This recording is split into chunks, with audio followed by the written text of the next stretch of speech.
So both players do tend to play relatively quick points. Korda, as we mentioned, moving forward quite a bit. And trying to get to net relatively quickly. Vukic going to be hunting forehands.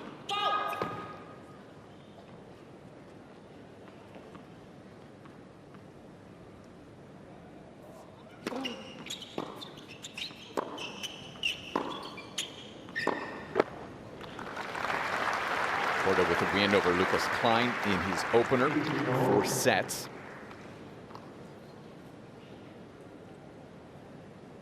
Vukic taking out Demir Jumhur, 6-4 in a 5th set.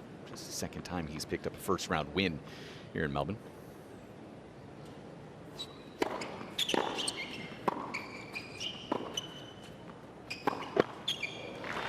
Let's keep an eye on the number today of net appearances for Sebi Korda. I think that's going to be exceptionally high. Taking time away has always been, as I said, a part of that game. But he can rush Vukic to that backhand wing. Well, he just rushed himself on that occasion. It was a short ball and he just overdid it. He didn't pay it enough respect. Just tried to hit it too hard from that low bounce around the service line.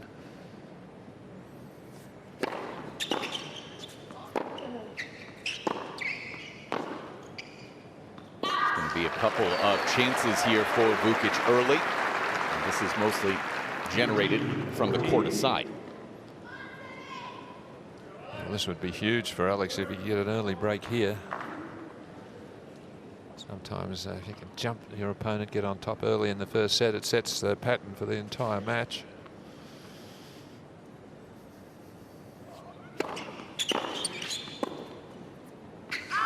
Really like that decision. Big return right into the body to a big target, and Vukic does get this early break. A couple of unforced errors there for Sebastian Korda, and Vukic leads 1-love. Well, you mentioned his big forehand. Well, there was a couple of them there.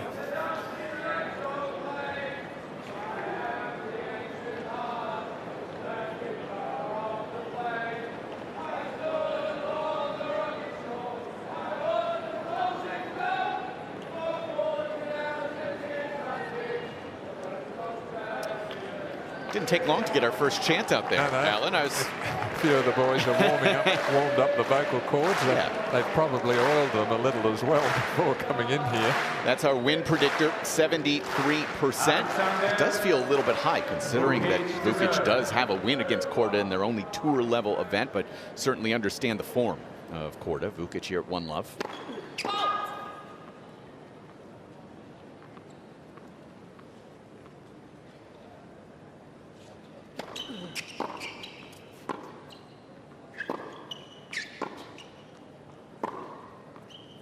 That's smooth. Number 15. Yeah, it's a pretty repeatable backhand, isn't it? Minimum of fuss and effort, just leans into that one, able to change the direction with no problem.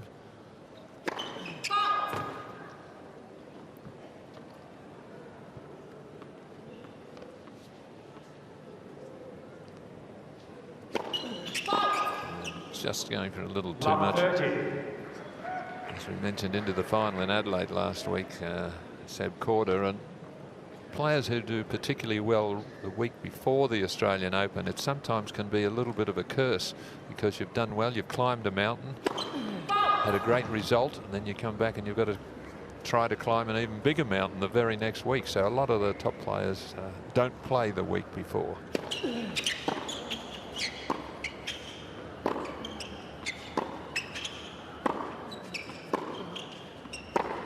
But I think it's an important decision for him to get matches in before this one, having not played since the US Open last year. And of course, that elbow surgery that occurred in October, and just really needed to kind of, I don't know that he was necessarily worried about the week's results so much as just getting a few matches under his belt. I think it was a bonus, really, wasn't it, for him getting to the final?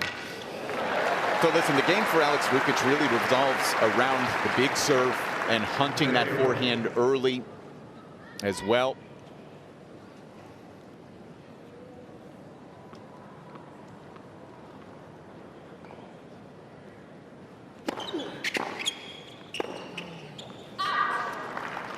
That body return, Alan, is just underutilized, I think. You're seeing more and more players kind of get to that range where they go big target with pace into the body. That is Rod Vukic, the father of Alex. Mother Liliana, his brother Vlad.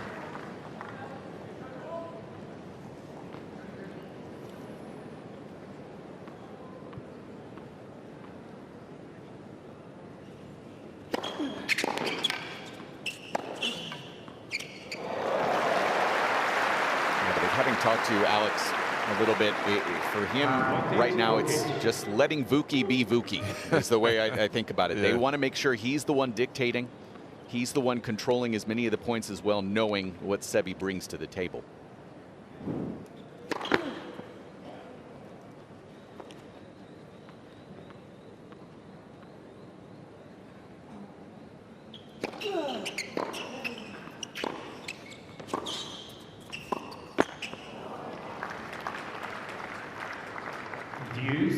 Well, an important game this for him after securing that early break.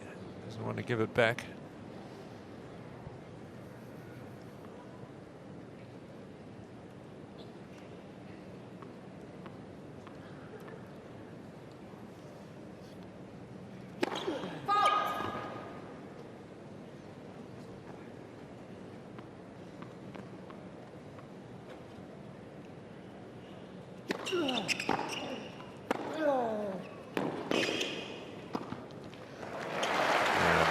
That's the way you take advantage of a heavily placed forehand deep into the corner. Knew it had his opponent on the full stretch, so just moves in. It is a heavy forehand, Alan. Very heavy. That's a beauty. The volley is really routine. It's the forehand that did the work for him. Oh, how about that touch? Alex Vukic not known for the touch. No. Well, it was, in fact, looking at his stats, his win over Jimhur, 13 of 33 at the net, Alan. I know you, knowing your play style, you like him moving forward. You just want a little bit better success rate, huh? Yeah, I'd like it a lot better than that. A lot better. But look, a good finish to the game. The big forehand set up an easy bowler, and then a little surprising. Well, it wasn't so much a drop shot as a little dink angle cross court. It was a really clever shot. 50 love. I think we're going to be averaging probably 10 aces per set between the two of them.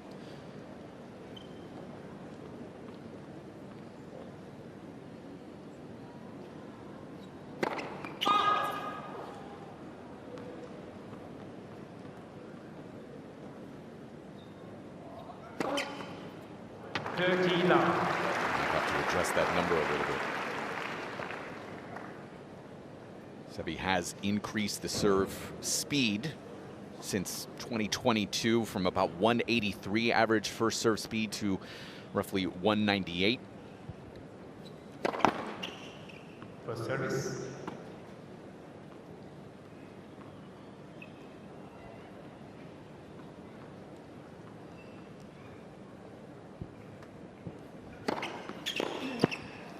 That was last year, but you do wonder whether that elbow issue, if there are any adjustments to the mechanics that have to be made.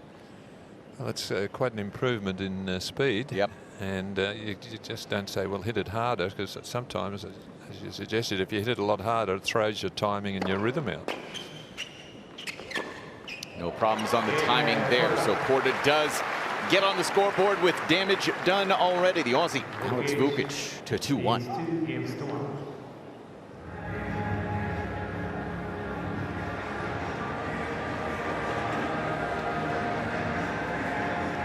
Have just a couple of drops of rain, Alan, I made the mistake. This is entirely on me. I said it looked like the radar felt okay. You see, I didn't say anything when you said that because I live here in Melbourne. Yeah, I know. I take the blame. It's entirely me. But yeah, it's just been, even though the temperature has dropped a little bit, maybe it's been a little bit comfortable. We've seen a ton of kids out there today and getting to see some of the young stars of our game, and also as well some of the future stars of the game here. Did you get an AO tattoo as well? I'm going to get one. Okay. I think that's a good look for you. I could get mine on the top of my head. I'll join you. Time. Well, there's a little bit more hair on the head of Sebastian Korda than either you or I, Alan. This goes with that headband there. Yeah, that doesn't sort of give him a headache because it has to fit very tightly to stay in position. Yeah, it does. It's not a problem you and I have to deal with. It's okay. Yeah, worried about the physicality for him as we move forward after a very long opening week for him. A good first round win over Lucas Cain. It's going to be Vukic here, 2-1.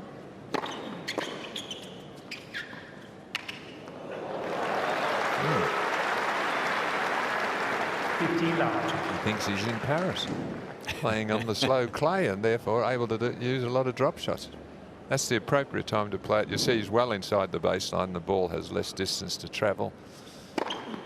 And on top of it, it just is such a change of pace. You know, when he does have that forehand, you anticipate that massive cannon of an inside outer, and then Korda is retreating. Perfect time.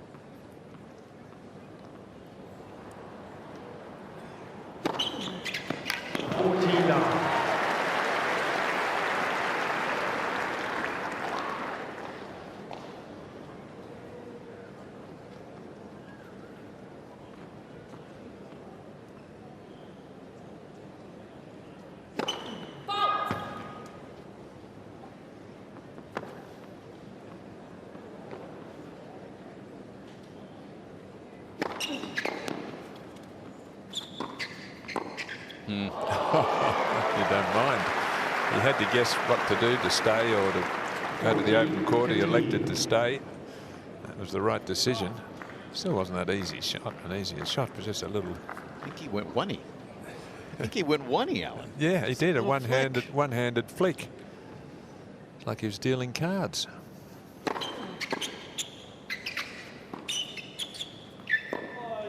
Yeah, timing got him there. 2-3-1. I'm from Champaign-Urbana, Illinois. I love the name. I absolutely know you do. Yeah. Alex Vukic attended university there at the University of Illinois under Brad Dancer. Great career there. Very good college program. On the other side, Sebastian Korda won the Challenger there a couple years ago. So a lot of ties for me back to my hometown. This makes me feel very warm and fuzzy here in Melbourne. Well, it'd probably end up warm and fuzzy if you followed the name of the town as well. Not right now. It's a little cold. It's a little cold. There was snow there a couple days ago. Oh.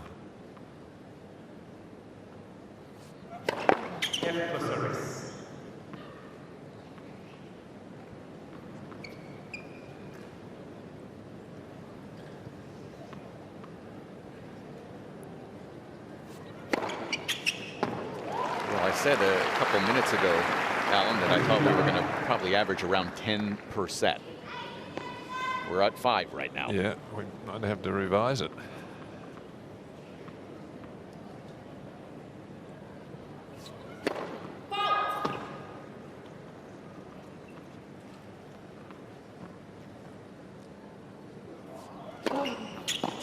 It's a great second. High work. Mike, you talk to the players quite a bit. Have they given you a feel for the speed of the course? Are they fast? Are the balls quick? Or you haven't talked to too many yet about it? I'm getting a lot of varying answers. Really? Yeah, which has been fascinating to me. First serve and volley point just messed up that timing ever so slightly again. I've heard some people feel like it's really fast. Some people say it's, I guess I'd say medium speed. And a lot of it having to do, I think, as you see, that is just a tough ball to get to. I think a lot of players just, it's the weather, right? You've got these extreme conditions that we've had over the last week and a half, dating back to qualies.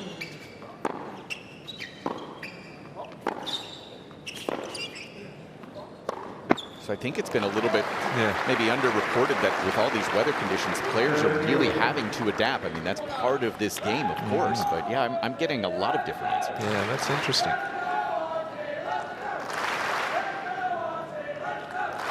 Of course, there are those players who'd like it fast, and there's those who'd like it medium speed. Yeah. So.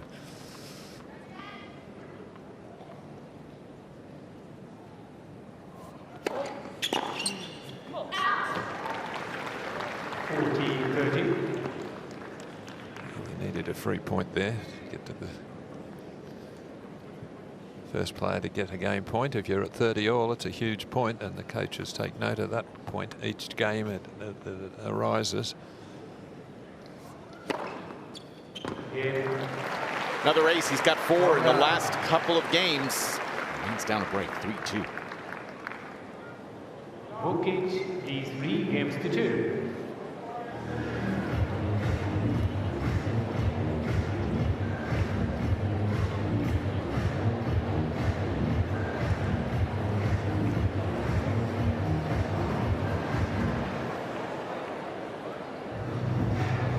Of course, we had Kids Day over the weekend, Alan, but man, the ability here during the summer holiday to come out and watch this event every year it's always one of my favorite, just seeing some of these younger fans get up and close and personal with the players.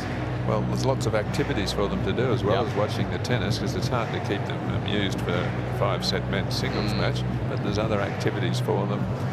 And one of the sponsors provides free chocolate-coated peanuts. You're going to have to tell me where that is. Yeah, the overcast skies here. MCA there, 1573 Arena on your right. We're back behind the Korda Arena, back behind Rod Laver Arena as well, as fans continue to pile in. Kia Arena becoming even more intimate right now. Fans continuing to pile in here for this court that houses a lot of the Aussies through this first week. Vukic being among them, 28-year-old from Sydney at 3-2.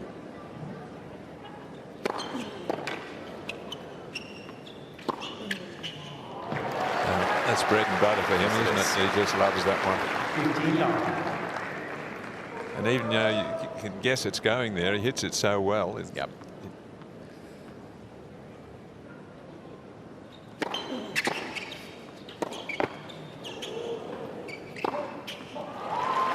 He didn't want the net court there. All that did was just invite Korda in for a straightforward put away. His points are very short right now, Alan. Very short. Average rally length is at 2.6 to our average a little around 4. Well, they're both big servers, but that early days, but that would average would indicate more of a faster court.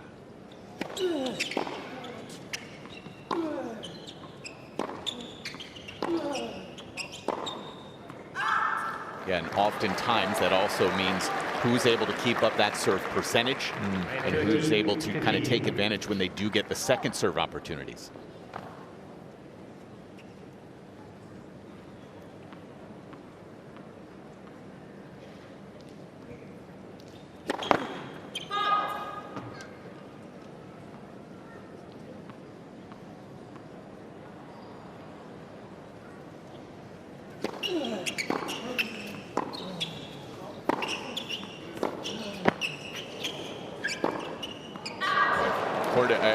He has made really good decisions here in terms of what he's looking for right now, talking to Mohamed Layani up in the chair, but he's making the right decisions. Just seems like he's a little bit off with the execution here early. Well, overplaying a little. Yeah.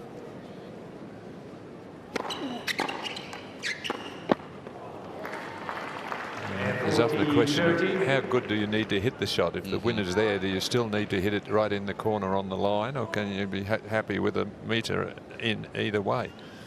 But he's always been a little bit high risk, high reward. And right now, 8 winners, 7 unforced errors kind of shows that.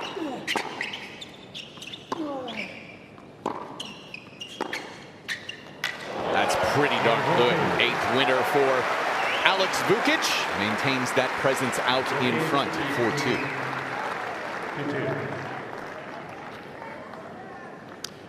do see Mohamed Liani is on his headset right now.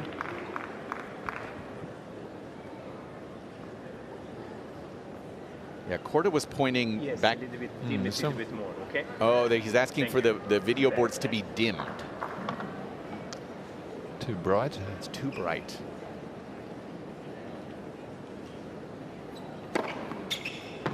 It's not affecting the serve. Is that possible to do? Yeah, oh yeah. Yeah, that's a pretty simple one. Because you're a bit of a high-tech expert. My daughter is. Every time I have a phone problem, I'm immediately asking her.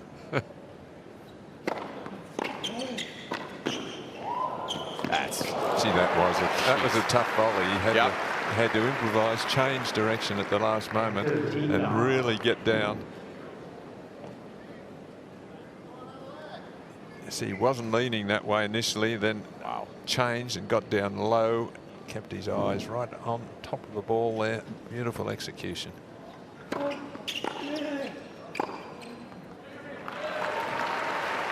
Sometimes just makes things look so incredibly easy. Was playing so well last year, right before that elbow injury that cost him the last 3 months of the season, along with that Wimbledon title, Canadian semifinal. 31-19 last year, but most of those wins coming second half of his season.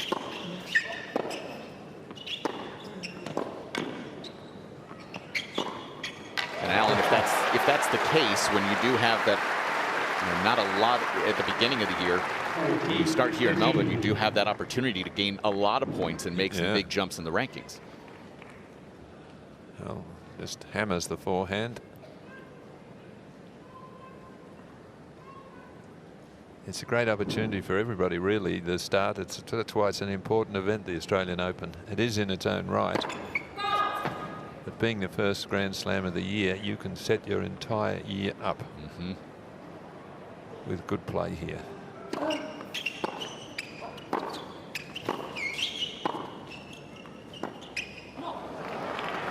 So Korda has only lost a single return point in the last 3 service games, but he remains down a break into the ball change at 4-3. Well, holding his position pretty well on and around the baseline. He doesn't mind. He's hit a few half volleys from there, but his eye-hand coordination is that good. It doesn't really matter too much to him. And as you said, it's easy power that he gets. Yep. Hi again. Can somebody come and pick up the racket for Sebastian Korda? They have the tension, they have it there. It's in the racket. Oh. Yes. Thank you very much. So there you go, Alan, getting a racket change already. Do you think he's going to go tighter by a pound? Well, the tighter you get it, the more control you're going to get. So I would say yes. But isn't it amazing that just 1 pound can make a difference to these players, the tension? Yep.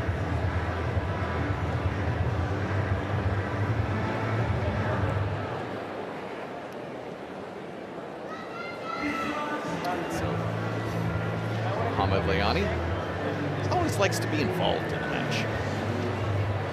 Just likes a good chat. He does.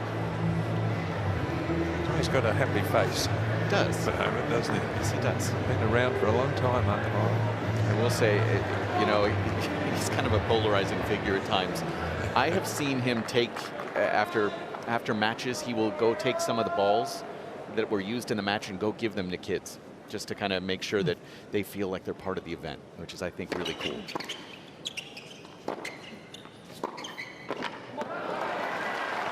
So again, the trip to the net for Alex Vukic goes awry there. Now 2 of 4. Quickly into a love 15 hole.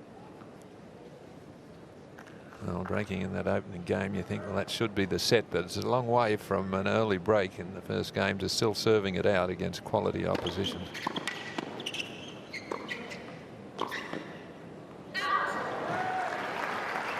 Yeah, you just, for him, he has to stick with it, right? I mean, he's going to have plenty of opportunities using that big forehand, has to be willing to move forward.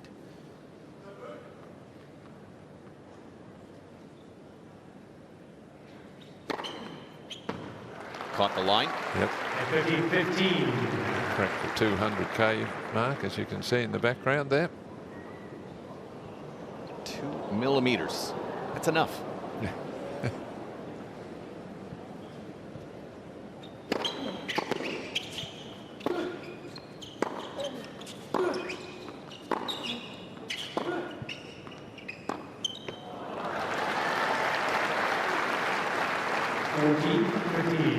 That was a gimme really for Vukic there, just a routine ball that Korda pretty casual with that shot.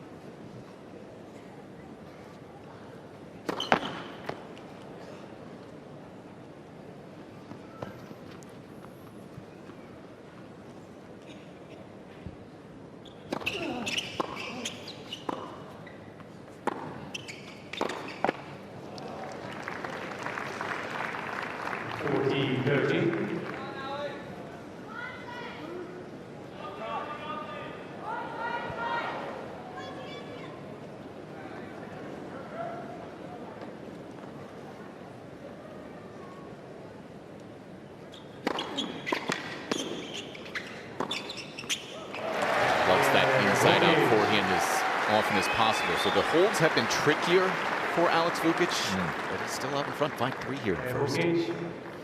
Needs 5 games to 3. Well, if he can keep a high percentage of first serves, and he is going to get a lot of looks at short returns and use the big forehand. So if he serves well, that brings his forehand even more into play. And we saw the 1-2 punch a couple of occasions there. Good team around him. Nuno, his coach for the last couple of years. His girlfriend, Emily Casati, another former Illinois athlete, not here for this one. Net for service. I believe Sebi's girlfriend, Ivana, is here. At least that's what I've been told. I haven't seen her in person. There she is. Big, they go to the zoos a lot. I believe that Sebi got to, they were feeding a pygmy hippo. I believe in Adelaide. You have any thoughts on that, Alan? I'd say it was a good break for the pygmy hippo.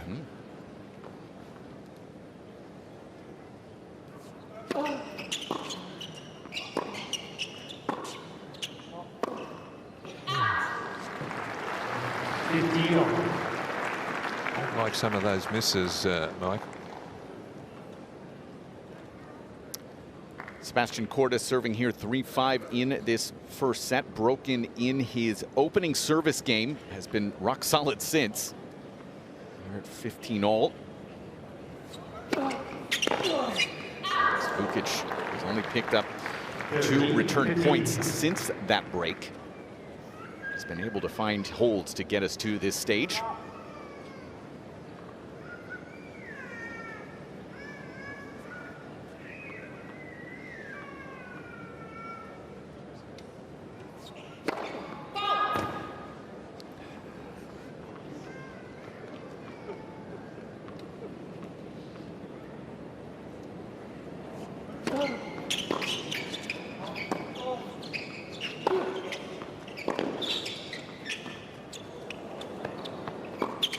He's been very effective with those drop shots early. That one a little bit too much air. Yeah, too high, and that means the ball's going to bounce up too high on this hard court. And he's behind the baseline, which is a further problem for him. And you can see how high it bounces over waist height, and it's an easy put away. But still, it's good that he's mixing it up a little. Agreed. Game points here for Korda.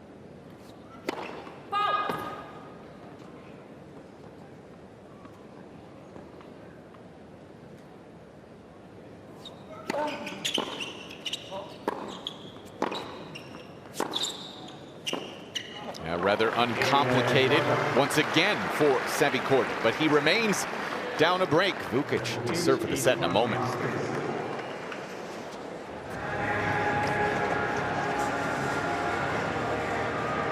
Okay, so it's a vital game coming up for Alex Vukic. Benefit of breaking first serve. He's held them pretty comfortably since then. Was down a break back in the second game, but he by and large has been pretty strong behind the first serve and the forehand. Yeah, that second serve remains a bit on the vulnerable side. Yeah. 4 of 9 so far, but with, as you said, that first serve percentage remaining high at 67%.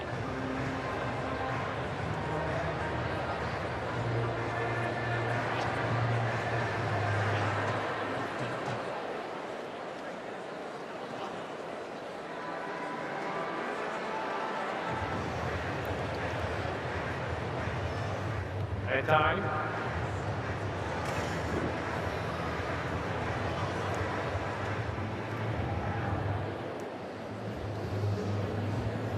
Now back inside Kia Arena, one of the new venues here, Melbourne Park. And yeah, just the fans continuing to flock. One of the Aussie stars looking to grab an upset here.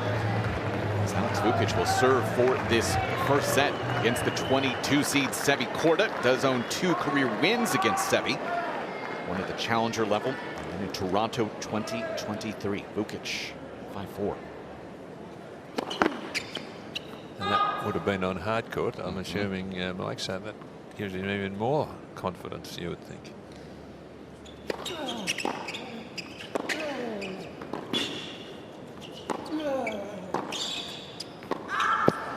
Yeah, Sebi's got to avoid that forehand on ball 1. Yep. Because otherwise, it's going to just be pushed around all the time. 4 millimeters long there from Sebi, who has asked for a racket to be restrung, presumably a little tighter. Beautiful kicker. Change up there.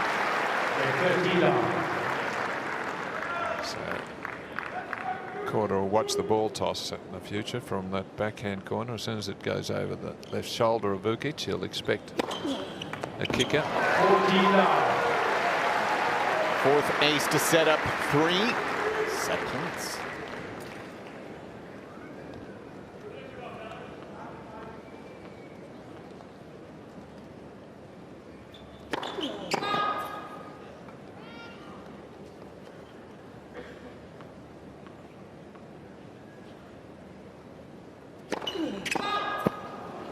First of the day, wanted to go a little bit bigger on that second. I think that'd be the nice way to put it.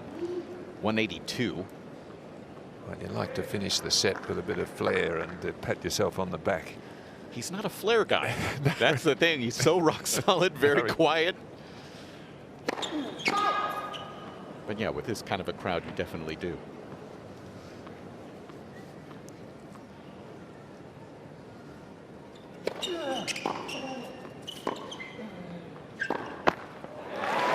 Well, a lot of drama at the beginning, and then just holds from there. Vukic taking the first set, 6-4.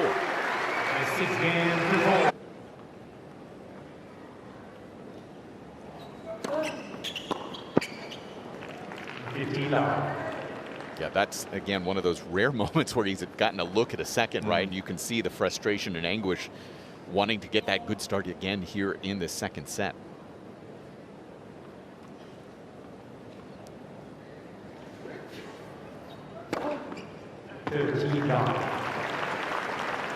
And we've just got a tad bit of moisture right now as well, Alan. Not enough to disrupt play, but something we're going to have to keep that eye on.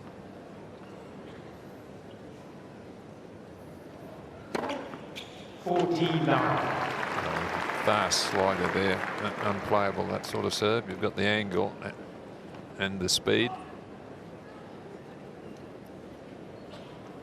So a couple of aces in this game here for Sebastian Korda to get to 40 love.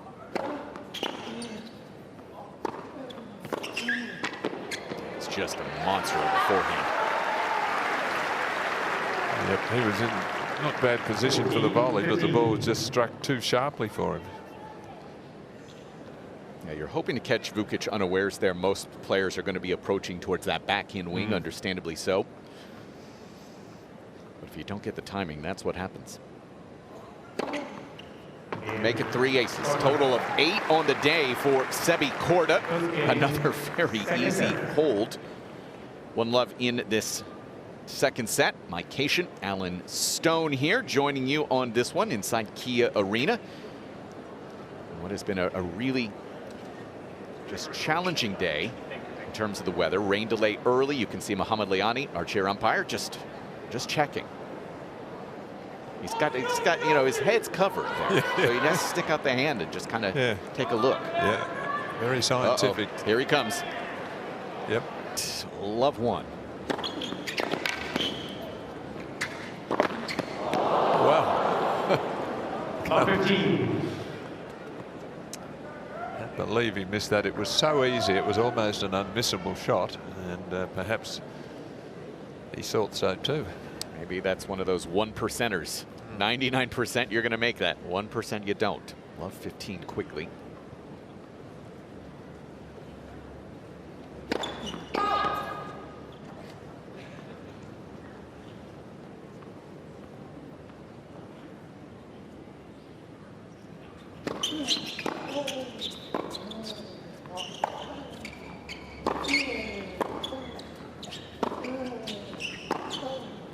Yeah, it's caught the baseline. Longer points drastically favoring Sebastian Korda statistically over the last couple of years. He wins about 58% of them. On the other side, Alex Vukic, 47%. So one player who's well above tour average, one below. And now Mohamed Liani again having to hop out of the chair. Just a little bit of spitting rain out there on the court. Ay, ay, ay. Well, this is frustrating for everybody. Again, that looks not like spitting. That looks like quicker points. Love 30.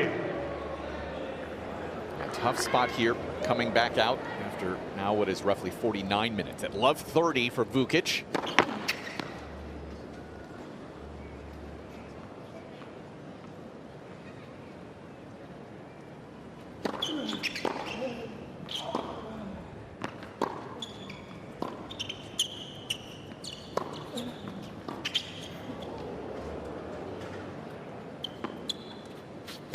That's a good example of that wind. You know, Vukic throws that up in the air. Good control from Korda to bring up 3 break points. Well, he had to adjust his court position under the ball for the overhead. He got further back than he thought he needed to, and then the wind held it up, so he did well there. And a good percentage smash there, not trying to overdo it.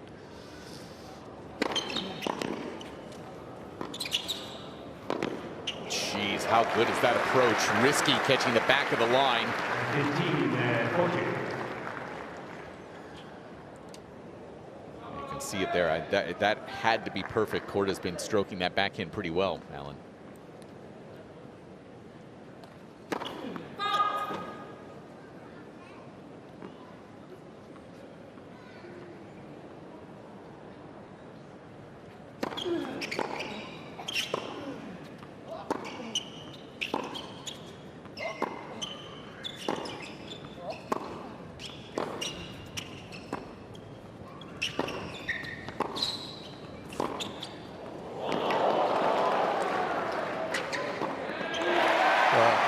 Amazing forehand he hit in that rally there. He was stretched off balance and be able to hit it that hard and that flat down the line. That was an incredible shot. That one there.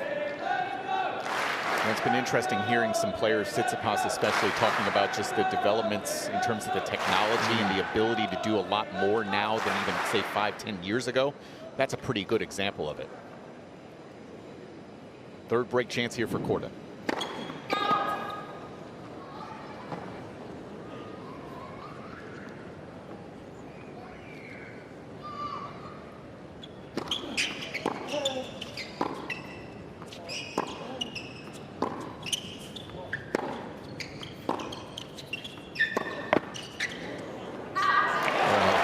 He's unlucky.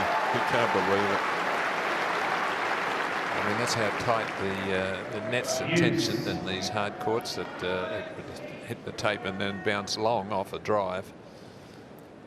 Korda now 0 for 4 on his chances. 3 here, 1 in Vukic's opening service game. He serves now at deuce.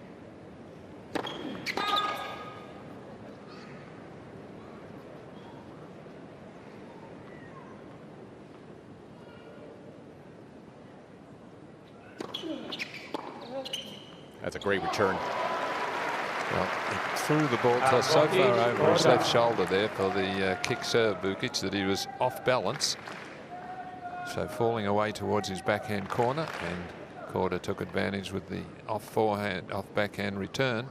He couldn't make up the ground.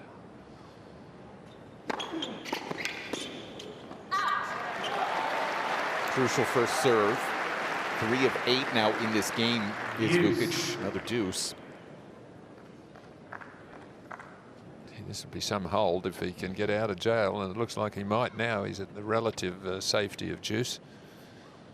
Vukic.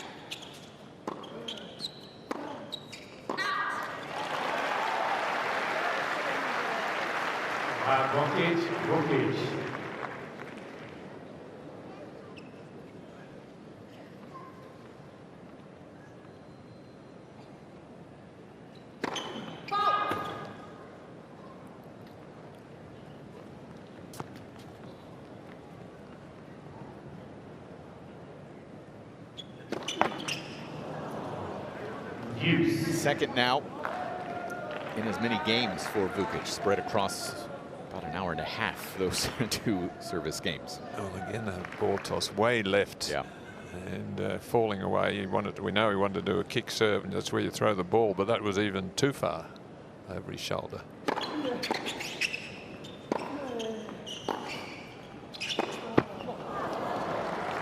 Alan, that's the pattern he loves to hit. Inside out, followed by inside in. Yep.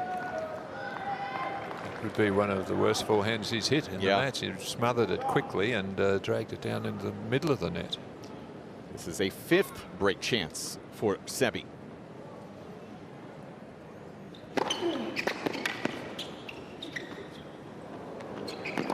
Yeah, just not the play whatsoever. And finally, Korda does grab his break to love here in this second set. Well, that's a major blow he's been able to deliver there. There's a poor choice of shots there. That's an easy put away for the game. He got down that love 40, got back to juice, and did all the good work. Felt like a little bit of indecision. Maybe that inside in forehand from the baseline, maybe just didn't feel comfortable really pulling the trigger there. Yeah. As you can see, Sebi Korda does very well holding after an early break, taking the set, 85%.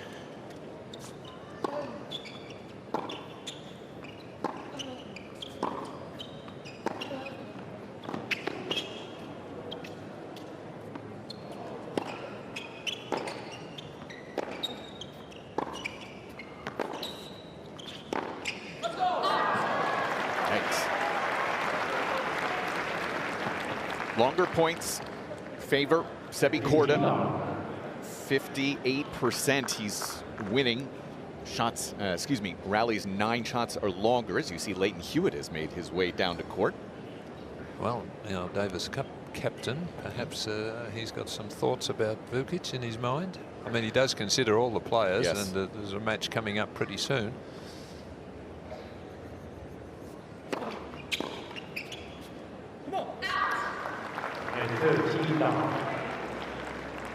And you never know if Nick Kyrgios is going to be able to stay healthy and be a part of the team. Yes, well, I mean, Leighton obviously thinks so. He's, I think he's included him in the squad. Correct. But you want to make sure you have somebody on speed dial to go just in case, right?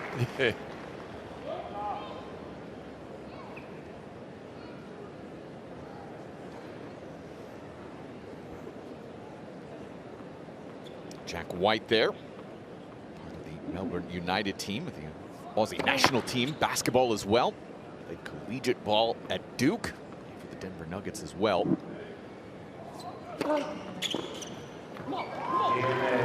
Comfortable hold once again for Sebi Korda, who's raced out to a 3-love lead here in the second.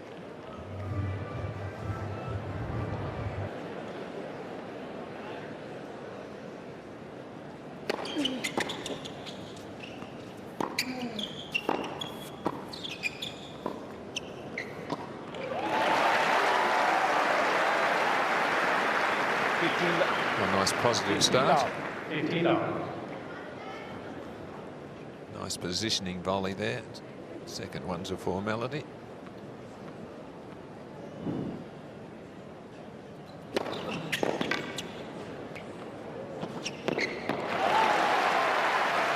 Gets him up to 8 of 12 at the net.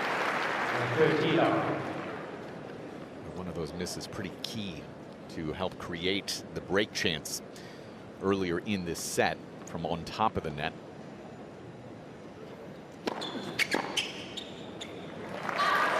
Nice body serve. Considering the speed that the players hit these serves, I'm surprised it's not used more often.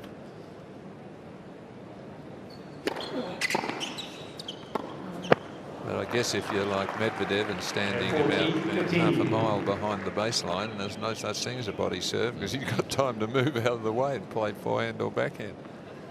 Korda starts about a meter, meter and a half, somewhere in that range behind for a first serve. What was that decision? I don't know. Whether he was going to play a little dink shot and changed his mind, and in the end did nothing.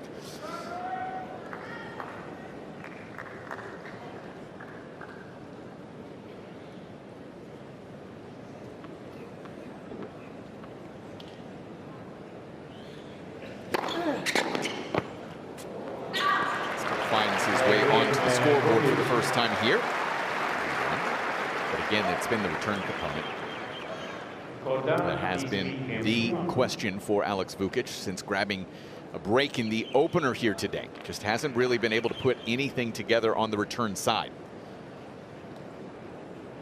Well, he's got to try to get the first couple of points. It's very hard to break serve if you're down 30 love all the time, so it's absolutely key that you get the early point and then you can build some pressure throughout the return game.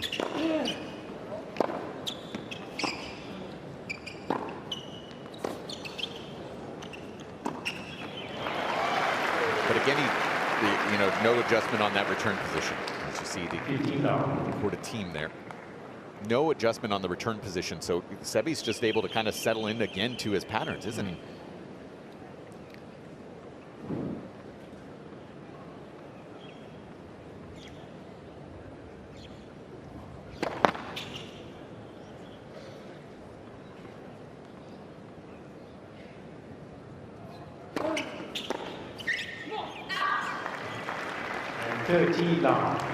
So he again gets behind early in the count. Pretty tough to break serve. If you're consistently down this score line.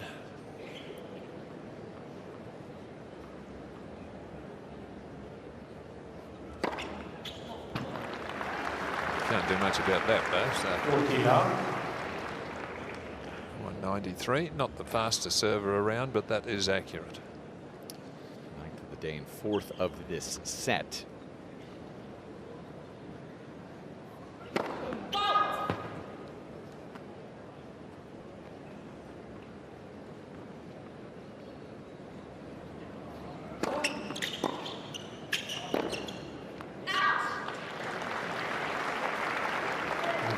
Quite to the bounce there. He played that one way in front of his body, and hence the greater angle than he got than he wanted.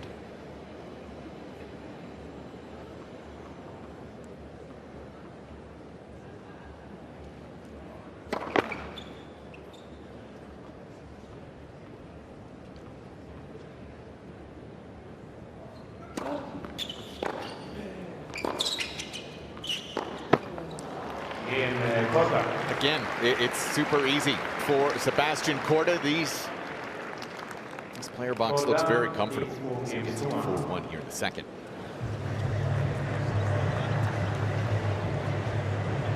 He seems to have lost a little spark in his movement and play, Vukic, at the moment. His shoulders slumped a bit there as he missed that rather straightforward shot. He looked a lot more positive earlier in the match. I know the rain delays, and it's the same for his opponent, but he's come back looking. I'd like to see him be a bit more fired up a bit more. I'm going to go to a different direction, say his team here needs to help him make some adjustments. The fact that he hasn't adapted anything on the return at this stage, that's where you have to find the opportunity to look for something different, show a different look at some point. Yeah, they could have discussed that during the rain delays. 100%. Which they clearly haven't.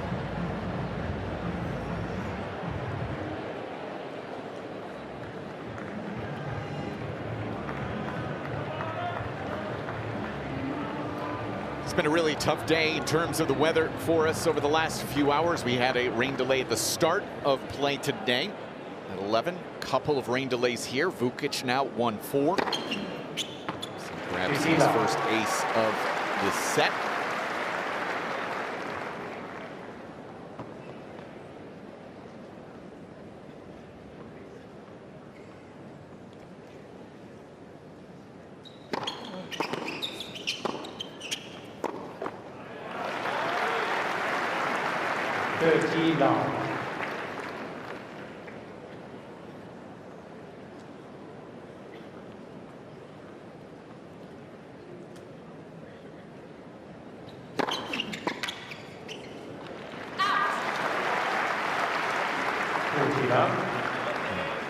Much better service game from him here. The damage has already been done though.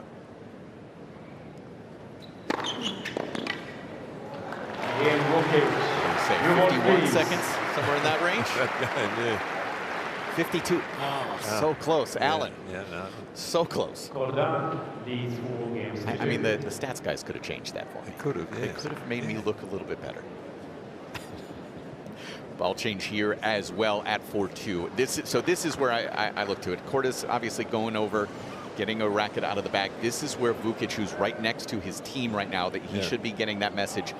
1 step back, 1 meter back behind the baseline. Adapt.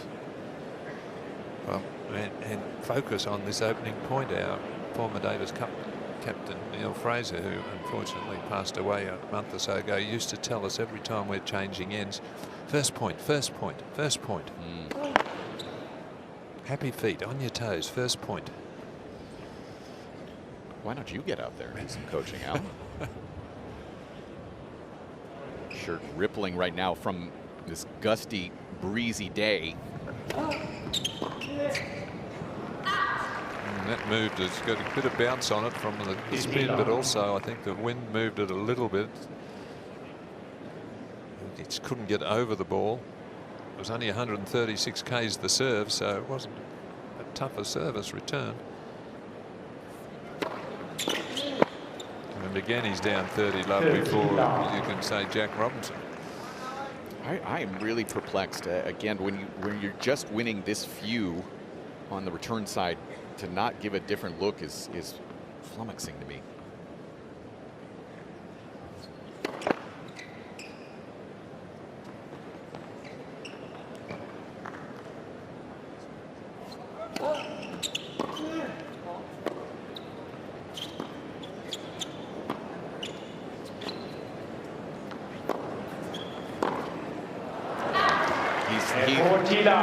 Bring the balls in, please. Yeah, that's exactly what I was thinking. Vukic again left shaking his head. You have to manage things mentally right now, Alan.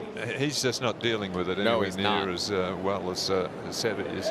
He's just cruising around Sebastian and just taking it all in, not making any wild hits, and you can tell that he's irritated with it. He's not the player he was in the first set when things were going smoothly. And well, he probably figures he was really well placed at the setup and things going well, and now these rain delays has caused all sorts of problems for him, and he's down the break now in the second set, and things have all turned around, and in his own mind it's been caused by the rain. So writing it down, 5:50. We restarted just a little bit after 5:15. Got in, what, 5 games play? Yep. Oh boy. A little bit heavier this time. Yeah, it does feel like this one might cause a little bit longer. Last delay we've had a couple of on the return position. Looks like he's starting right where he finished. He will take 1 step forward as you see the Korda team, including his girlfriend there, Ivana.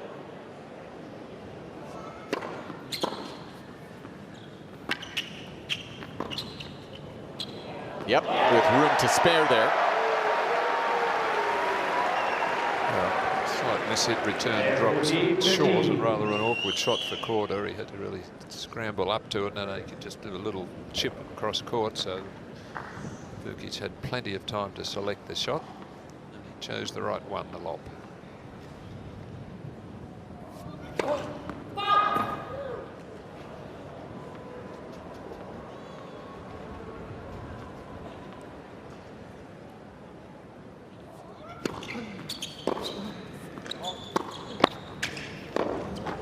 Ugly point, but Korda does survive. 5-2. They are technically in a changeover situation here, but again, with just 2 points, might just be a quick towel off.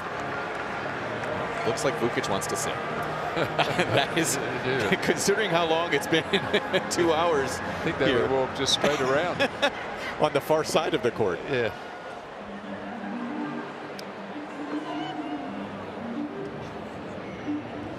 Obviously, just kind of adjusting as well and wanting to. It's interesting. You just had a 5-minute warm-up as well, so you're sweaty from that. But you're going to see as well. I mean, you could see it with Korda when he hopped onto the court there. The wind is really rippling right now through his shirt, his hair. It's going to be uncomfortable in that regard. Yes, and I guess we have that's the Yarra River here in Melbourne, and the CBD in the background. But some of those balls, only a couple of points, but they didn't seem to travel that fast. So I got a feeling this really cooler atmosphere, it might be a little slower than I thought normally it would be.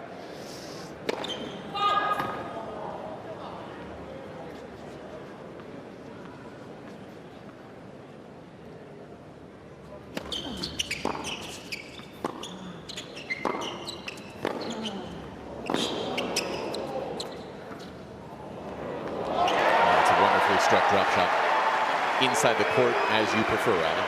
Yep, and he had plenty of options, and Korda was expecting another cannonball off the forehand, and he shapes up and then just adjust his grip there so that he could open the racket face to put a little slice on that.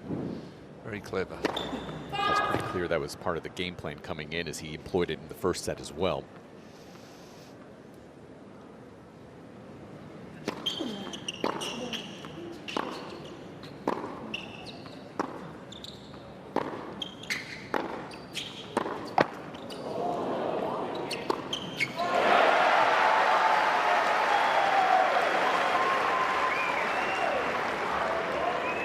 Points have been very short through this one. 3.2 is our average right now in terms of the average rally length. Tour average around 4. We only have had 3 rallies longer than 9 shots.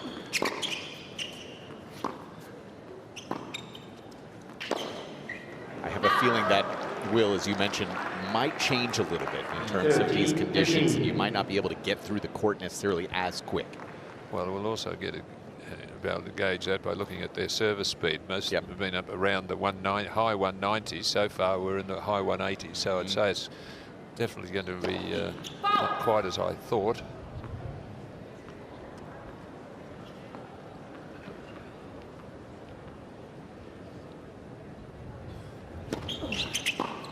Yeah, just pure right at the line. My word.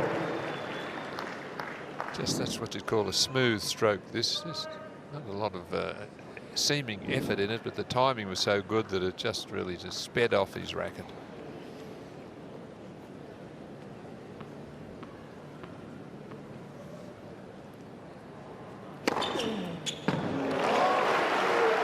Second of the set for him. Got that one up at 196.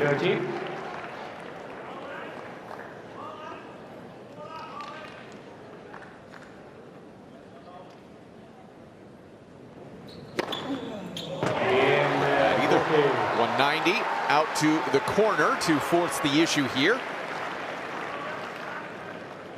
Korda leads 5 games to 3. Well, a nice way to finish the game for Vukic. 2 aces. But this has been the problem, right? The return games. Yeah. You could also maybe slow it down a little bit because they've got 25 seconds. Well, they're playing in about 5 seconds because it's so cold. But he could slow it down a little.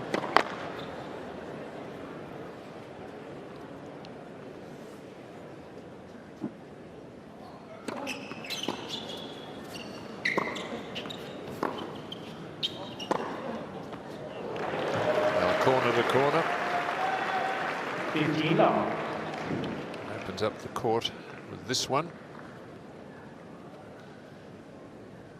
A couple of little adjusting steps and then just pulling it down the line. Wonderful accuracy and control there from Korda. Net for service.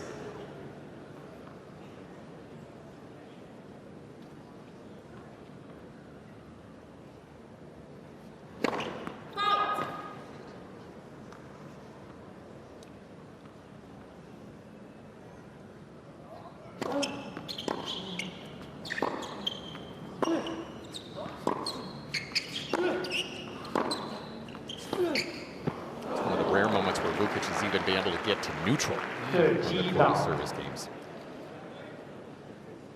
Good cross-court rally there. It finished with Korda stepping in and increasing the racket head speed. So a bit more penetration on his final forehand.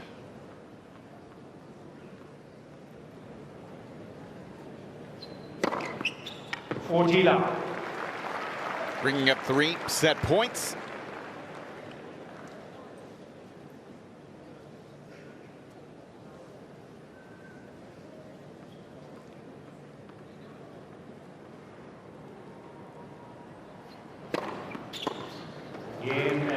Hold to love shuts down the second. Early break. Cruise control from there for Sebi Korda. 1 set apiece. Waited a long time.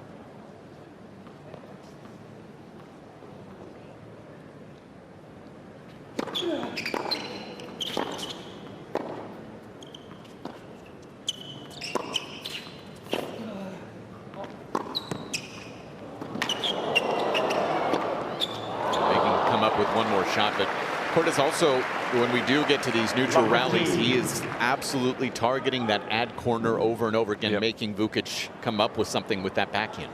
Yes, and it's, as we know, not his strength. Yep. And at this level, you struggle to get to a lot further if you have got a weakness in one of the shots. Certainly not the forehand. I mean, you can hide your backhand for a while by shuffling into that backhand corner and hitting forehands, but eventually you're going to have to return serves off it and come up with passing shots. And if it's not a strength, then you're going to struggle.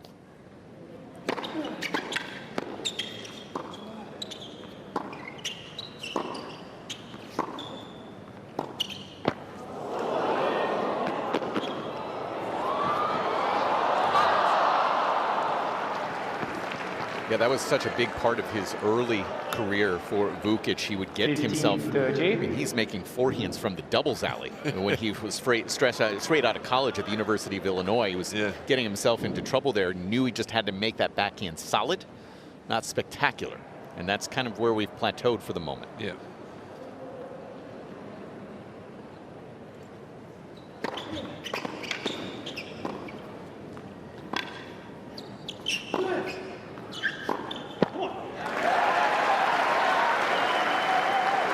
A good example of that. Every opportunity to get around a shot if he had time and take it on his forehand. Well, why wouldn't he? That's his chance of winning these matches. During the rally, thank you.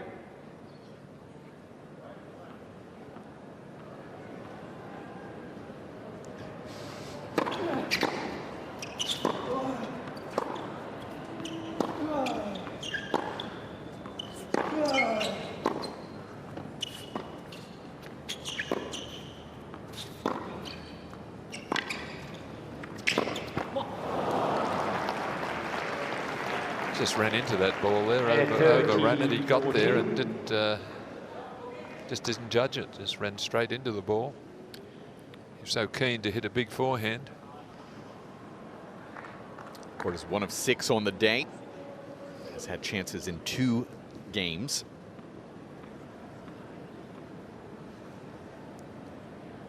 Knocked away. With ace number 8. Vukic. Use.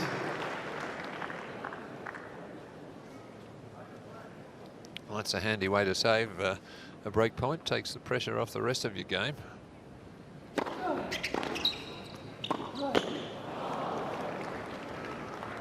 Advantage, Korda. But listen, if the forehand's not there, Yeah. you know, that just, the options are just so limited. And a couple of unforced errors here. He's got 11 unforced errors on that forehand wing, the dominant wing, to go along with 12 winners. And he needs that ratio to be a +5, +6, +7.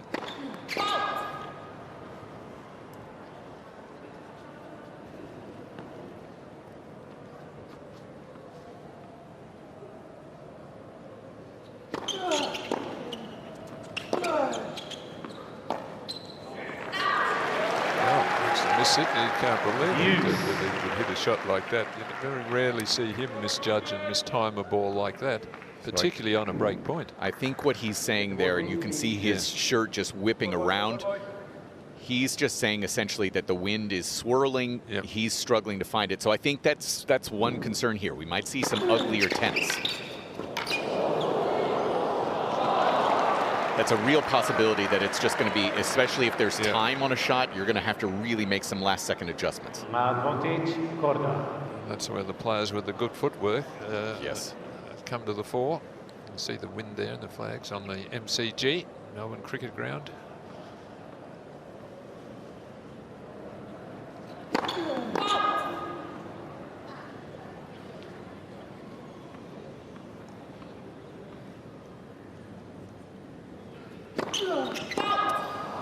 So another early break, third straight set for an early break, and the way that Korda is rolling through these service games, you just question whether that's the set. Yep, you would think there's every chance of that. He's just got to somehow find a way to win one of the first 2 points of the returning game, Vukic, so he's not down 30 love all the time. But he just can't seem to get that opening point and apply any pressure. I mean, you're not going to break all the time, but you've got to win the early points, and you build up pressure over the set that eventually that early start in the game will end up seeing you break.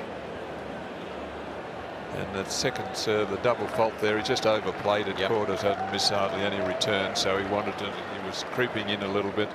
Vukic tried to say, well, that's deep serve to keep you back, and just overplayed. Well, that's been a stat we've talked about previously as well.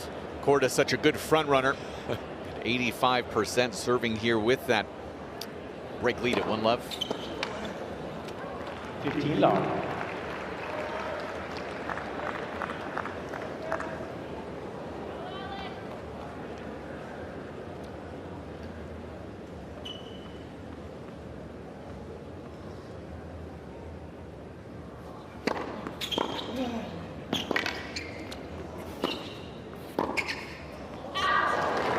So listen, it's an excuse me return, right? Not the cleanest, but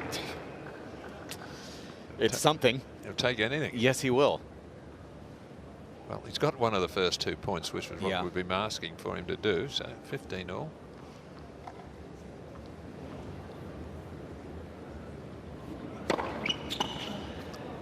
I remain pretty confused here, though, because again, this return position, you can see the exhaustion there as he shows some frustration towards his team. There's been no adaptation in terms of return position at all, none.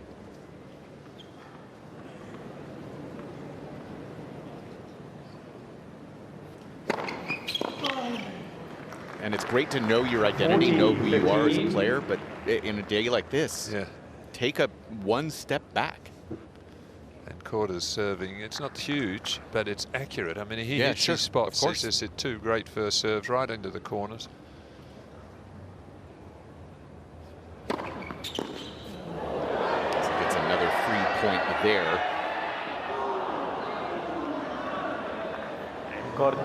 To 2 love, to the dismay of this crowd inside Kia Arena. These 2 games to love. But yeah, again, unreturned serve percentage between the two is 51% versus 24. And I think you would have thought, you know, Vukic would have a few more of those with that bomb of a first serve that he brings to the table, but it's been one-sided in that stat.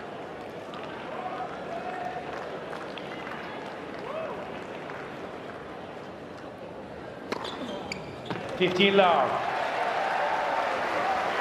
That's the first serve that's got over 200 Ks since we've resumed.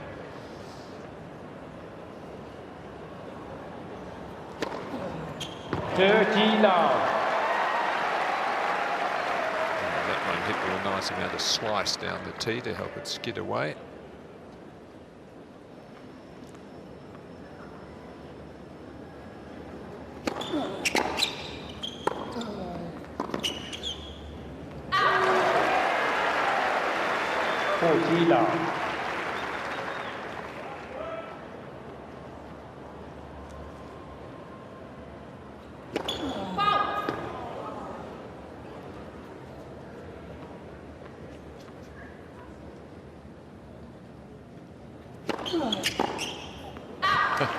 What are you going to say? I'm going to go 57 seconds there, Alan. Yeah, well, and he said on that last point, that'll do for the game. I'll just have a swat at this one. A winner or change ends. 2-1 here in the third. Some players do that if it's been a long match, but this is hardly the case. That I make a huge effort if you're down 40 love. Well, it's been a huge effort just to see those blue skies today. Yeah. It's been a real challenge, but yeah, it looks like for the moment, some clearer skies. Hopefully we stay that way for the rest of the night, Alan. Yep, we're right. This crowd wants to get into it.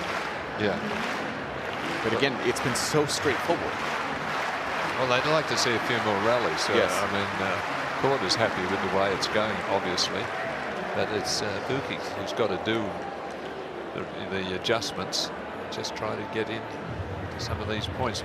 But it's difficult for him because of the accuracy of the Korda serve. I mean, he's hitting them around at 185, I guess, Ks, but close to the lines. So he's hitting his spots, and at that speed, I mean, you're battling to get it back, let alone do something useful with it. Korda from the near side, 2-1. There again, it's 189, quite quick, but right near the tee, just a couple of centimetres away from the line. His accuracy is terrific on serving.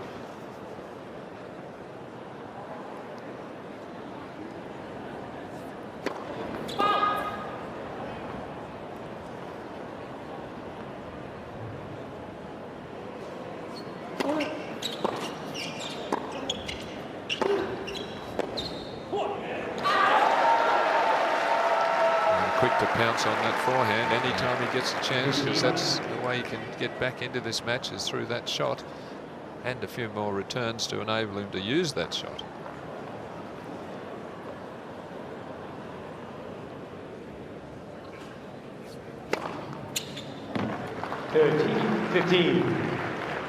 Again, just about on the line. They don't look like they're breaking a sweat at all. There. Father played some decent football. I think it was Juventus. It's a sporting connection all around. We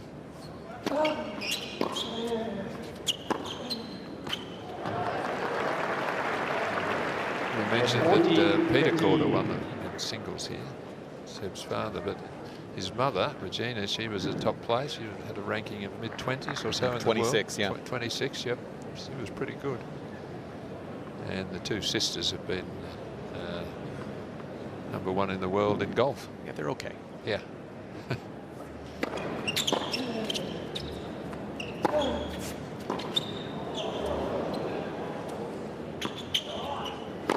Oh, boy. Oh, my. That didn't even go in the tram lines. Holy smokes. 40-30. A couple of smashes, bounce smashes that we've seen him play, he's hit with a bit of slice to control it. That one. I've never seen a smash missed by that far. But it's all right.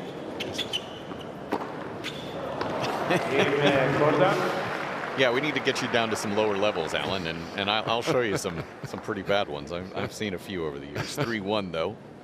But again, look, no stress. No, back with another beautifully accurate serve. Right. And the one thing that these guys know, the team, Martin Stepanek and the rest of the team here, for Sebi, the way this is played out, it's entirely on Sebi's racket because of how cleanly and quickly he's getting through the service games.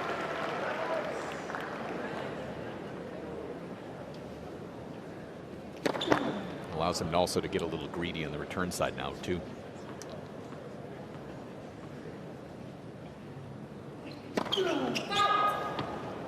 See, it's just overplaying. He's worried about the fact that he's not getting enough free points on that second serve, and there's a couple of doubles now creeping into his play to this set.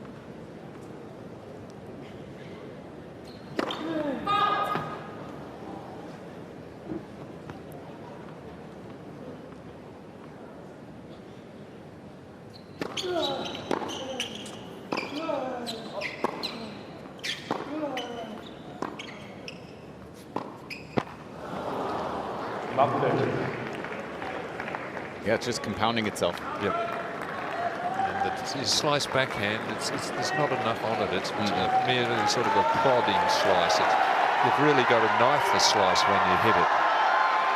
Hit down on the back of the ball and follow right through.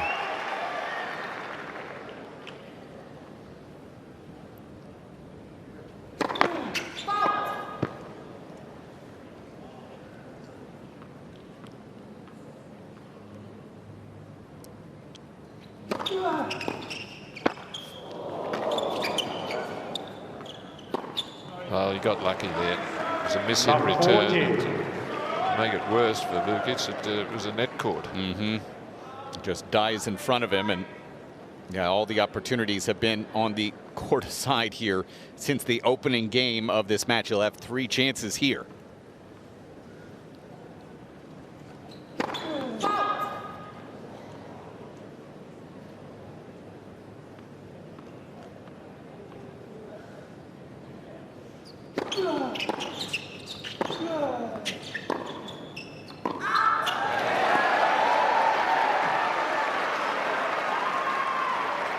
Disappointed with himself there, right in that point. And just as you can see, just overplaying it a couple of centimetres. There's a big chance to get the break there. Vukic might get out of jail here with another couple of good serves.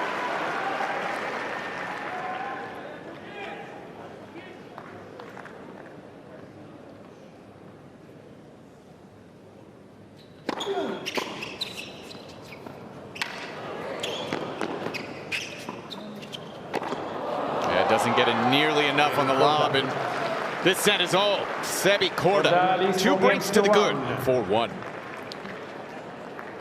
Well, there's a disappointing choice of shot there. He just had to hang on to that service game no matter what, and his down break point to play a drop shot. I mean, they have to be perfect on this hard court, otherwise the players have got good footing. They don't slip when they charge up to it.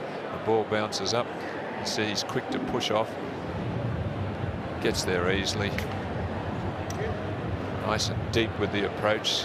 Got net position ready to take care of any contingencies, which it happens to be a lob, but a pretty poor one at that. So don't know what he was thinking there to play a drop shot. Really, it shows you that mentally he's struggling. You know, he's in strife. He's got no answers is really what the problem is for him at this stage. And we saw that in one of the last return games, finally looking over at his team, slapping himself on the quad. He knows exactly what's happening and hasn't gone through the motions of solving it yet. Time. Well, he's up against a player who doesn't give you much. That makes few errors, really rock solid, moves well, does everything well. Yeah, right now, Sebi Korda in terms of the winners to unforced errors is at plus 14. 32 winners, 18 unforced, and puts Vukic on the wrong end of it time after time. Serving well as well here at 4-1. Oops. That hit a ball kid on the head. Yeah. She all right? Yeah, she's nodding. Yes, it was a glancing blow off the cap.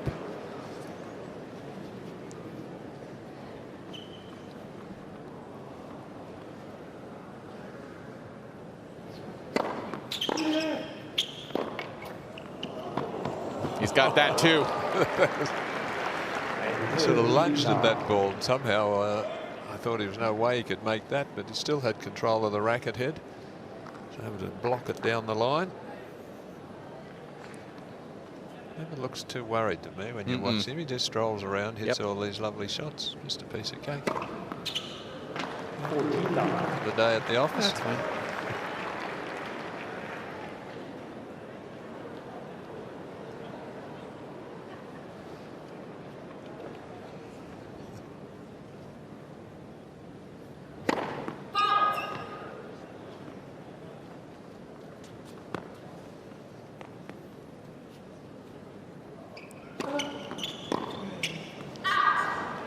Yeah, another hold to love. Ball change here at 1-5. It's the 5th hold to love of the day for Sebi Korda.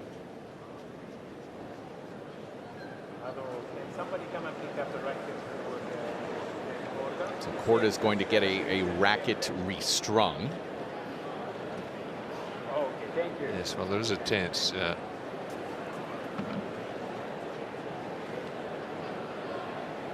tension may have dropped out of it or down a little bit under these conditions, I think. Yeah. So he's not leaving anything to chance, No. is he? I mean, he's about to serve out this third set to lead 2-1, and would be feeling pretty comfortable about that the match is right on his racket. But no, not taking any chances. He's going to get the racket restrung just in case he might need it. Well, listen, that's the beauty of our scoring system, right? This has been a dominant performance. Yeah. Really, even from the start, you take out that opening game.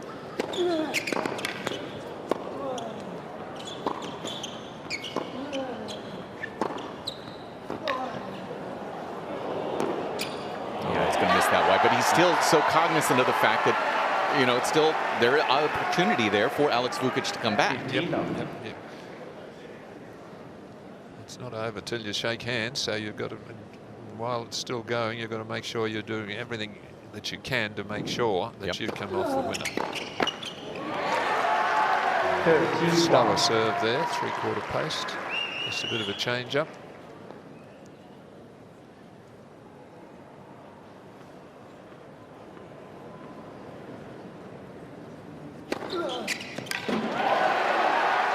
Four of them here in the set.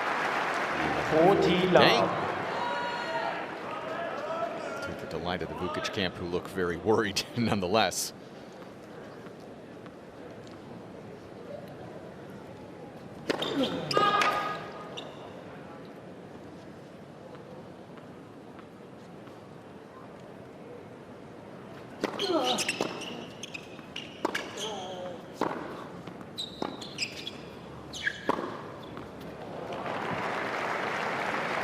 Smooth stroking again from either wing. Draws his man into the corner. And quickly, we've seen that play a lot. A lot.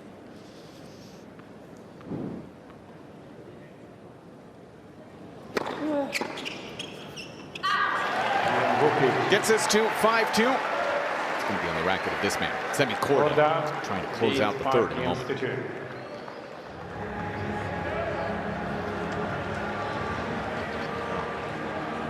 betting man, you're prepared to put a fair bit on that happening when you're serving it out. Yeah, at this moment, and again, still time to adapt and change. The only way Korda loses one of his service games, right? It's only if he makes mistakes. Yeah. Period, point blank. That's a pretty good feeling as a player. Yeah. Don't remember it much. I don't believe you, Alan. Yes. Well, the lights from over at MCG. You know, I've still only been in there once. Yeah, I've been in there a lot. I bet you have. I'm a member there, and I go and watch my team play football, Aussie rules football. Yeah. The Melbourne Demons. The Demons.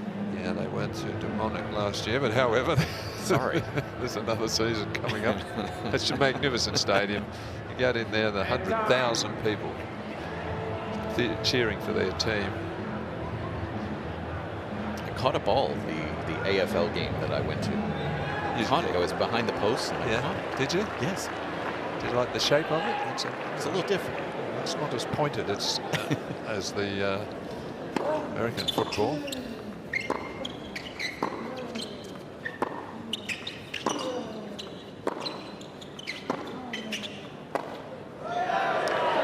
I think the last time this has happened, Love 15 was the opening game of this match. Yes. About 5 hours ago.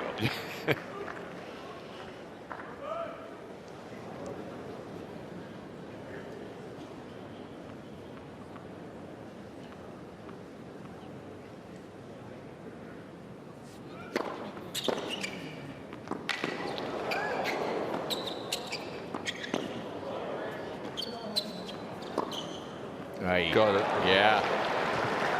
15 all. Lovely deft touch there, firstly with the lob over the backhand side, which makes it hard to smash, and a nice little angle volley actually Vukic made. My goodness, he's so smart, isn't he? And here, you see, doesn't overplay, just pushes through the line of flight of the ball to control it. Just the tennis IQ is so high for Sebi.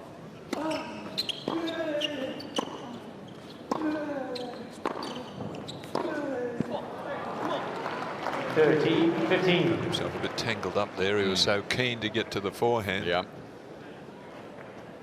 So if you do, you've got to do it pretty well. Otherwise, it exposes your forehand corner.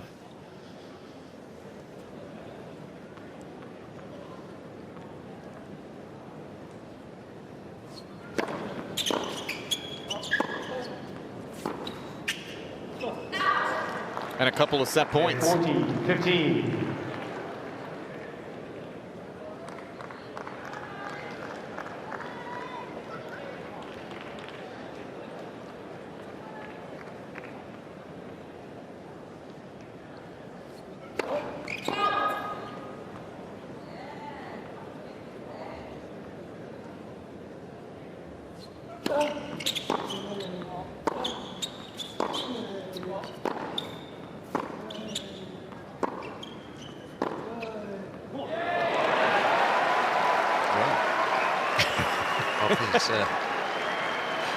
Non-preferred side, 13. some would say. That'd be the best backhand he's hit. Not a bad one-man down set point.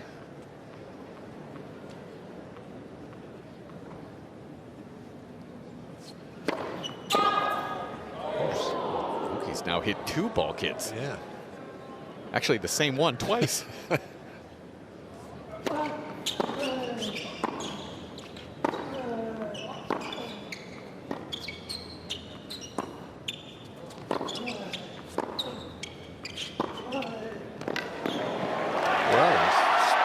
Here off the backhand.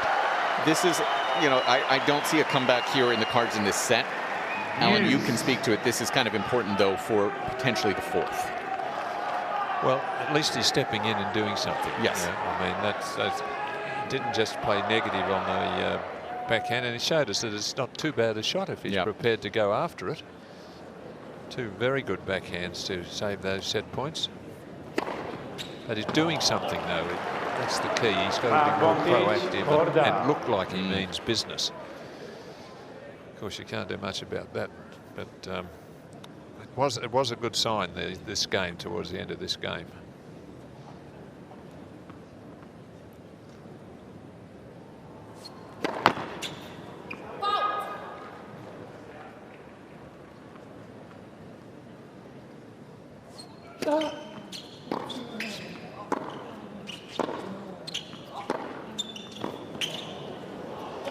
Sebastian Korda, though, you hear from him for the first time.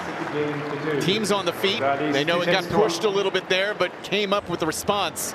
1 set away from the 3rd round.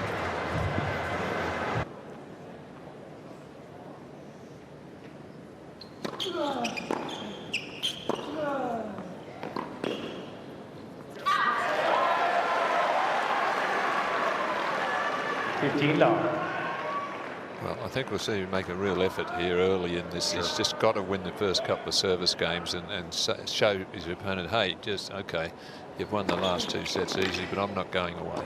Yeah, listen, it's a scoreboard pressure can factor in even against the best in the world, right? But he's been down a break from the jump in the last 2 sets. A couple of positive points from him there to open serve.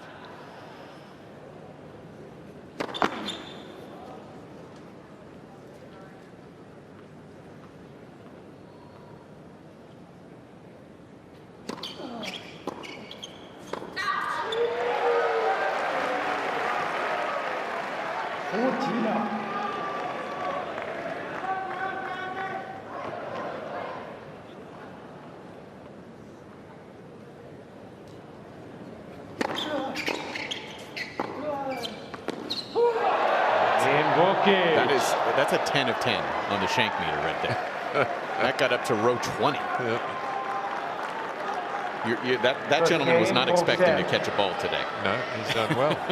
Shows you he's concentrating on the match. But a good start, a love game, a quick game. Yep. And that does send a message to Korda. He didn't walk back with his shoulders slumped as I'm out of here now, down 2-6 to 1, nothing's working. So I like that game from him. Can he build on it? Little hop, skip and jump back for Korda to the baseline. He's been dominant on serve.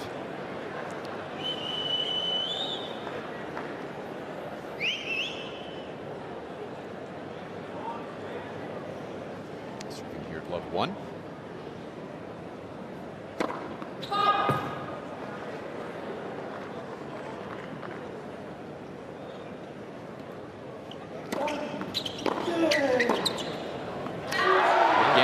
Bigger, right? 5 points in a row to start this fourth set. If you took out the opening service game, again 5 hours plus ago, where Korda was broken, since then, take out that last point, 13 games for Korda serving, 11 points lost. Yeah, you just don't see those sort of stats.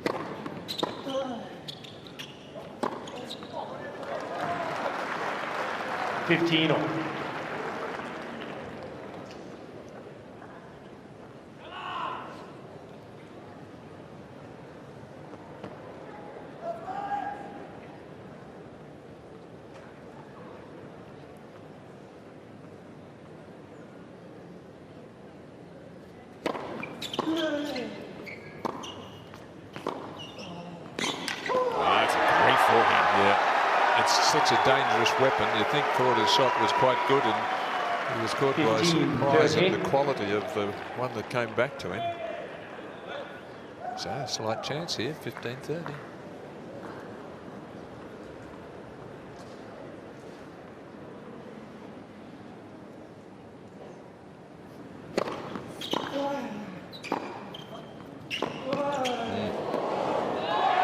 For the first time in over 5 hours, Alex Vukic with break chances.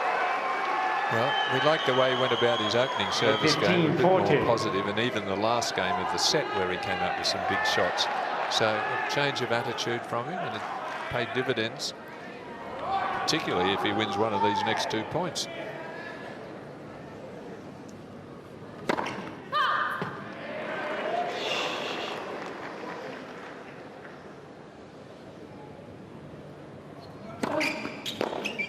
He's got it. And he wants this crowd to come with him. Vukic breaks early to love. And the crowd who stayed supporting their Aussie man here. Slight miss hit here, but he'll take it. It's hit hard enough and close enough to the line to get the winner. And look at the emotion from him. Hey, I'm not going anywhere. Come on, get behind me. Vukic. These 2 games to love. And they are. Yeah, Dad Rod, finally a smile on his face.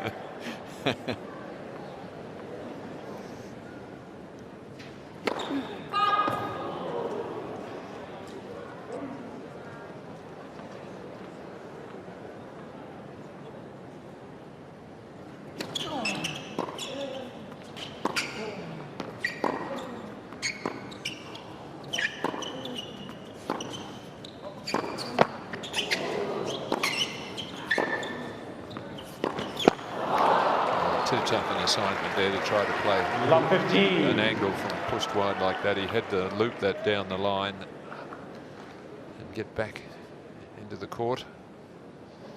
Just went for too much. It's just such a key game now. He's done so well to get an early break. He must hold on to this serve.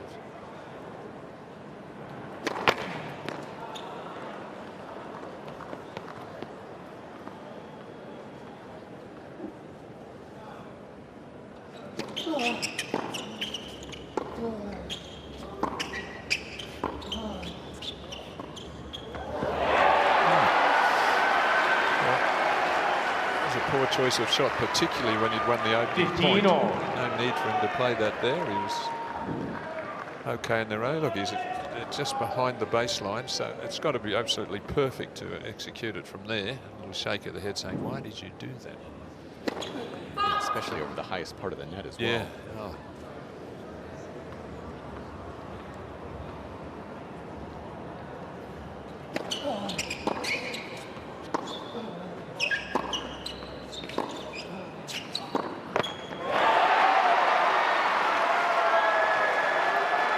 Quiet determination for Vukic. Korda a moment ago screaming towards his box.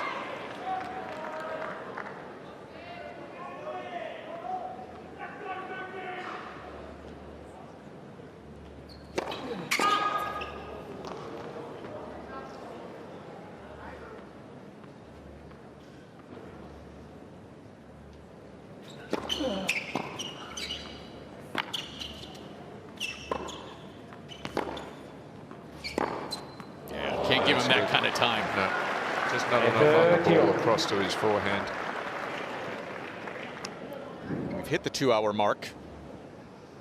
Over about 5 hours and 20 minutes.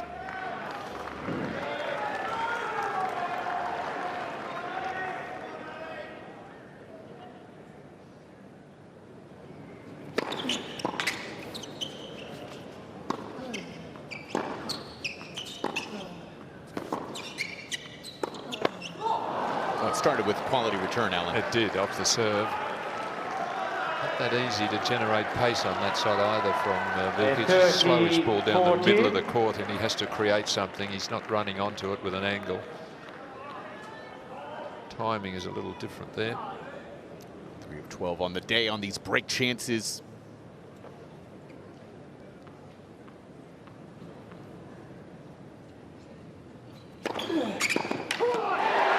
Finds the line with that first serve.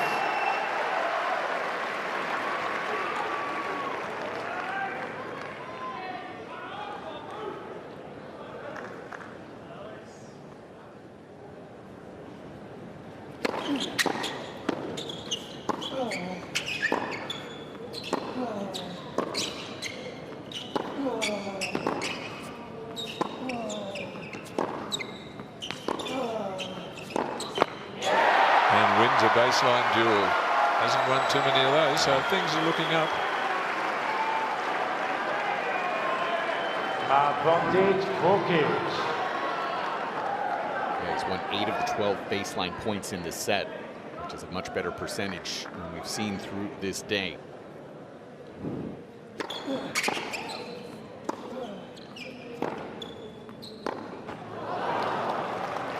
Use. Had to go back across court there, just keep the rally going. It was a game point for 3-love and he opted to change the line of flight from cross court to down the line. It's very difficult to do. I think he has to, though. I think he's shown the willingness to do it the last couple of games.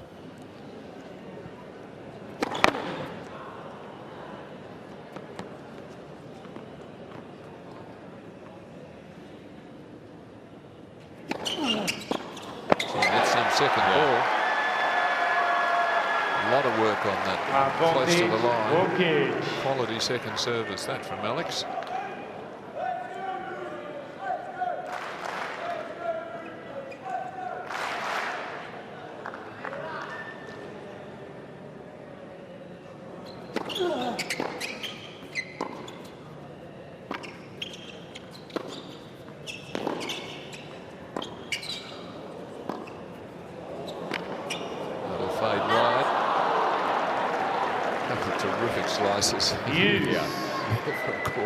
On the stretch, he was able to knife the ball. He got right through them, so the ball just fizzes off the court. Whereas that one, Vukic cut across the ball, so it faded wide and floated. Technique not as good.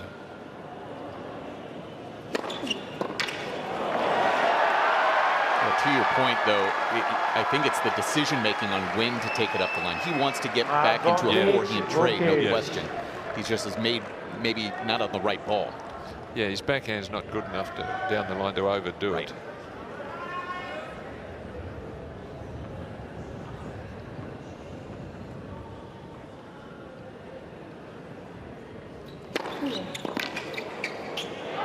serves pretty good right there. 190 out wide gets the job done. Some good positive signs for the Aussie. 3-love here in the fourth. Vukic needs to be game still up. Wouldn't have expected this at 2-1. I think it goes back to that, as you said, the return game to close out the third set, Alan. Just, again, a little bit of life, just that idea, my back is against the wall, I've got to go for it. Yeah, I think it gave him a bit of encouragement that if he does take a couple of chances, get a little bit more aggressive, he can make some shots and not just rely on the forehand. Right. And, the serve's always good, and the forehand, you know, he was missing a couple, but he almost overdoes it sometimes. You know, got to get the forehand, got to get the forehand. Well, that's true, and that's what's going to help him win the match if he's going to win it. But I do like the way his attitude has changed, though, in this fourth set.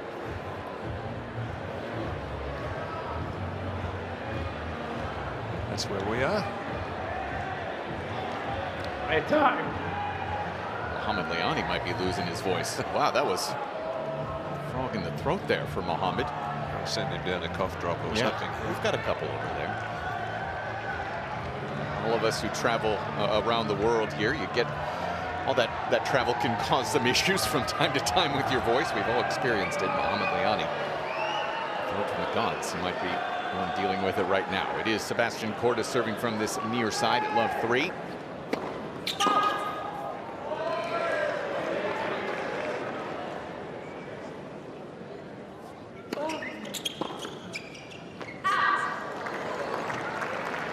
Decent second serve kicker out of Sebi. Knows he's going to be on the wrong end of it with the fans here over the next hour and a half.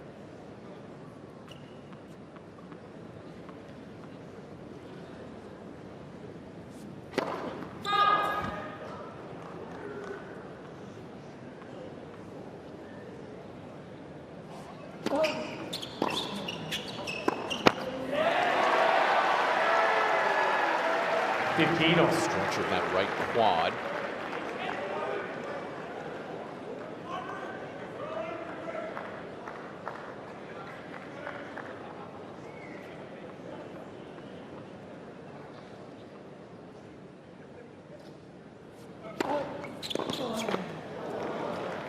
At 13-15.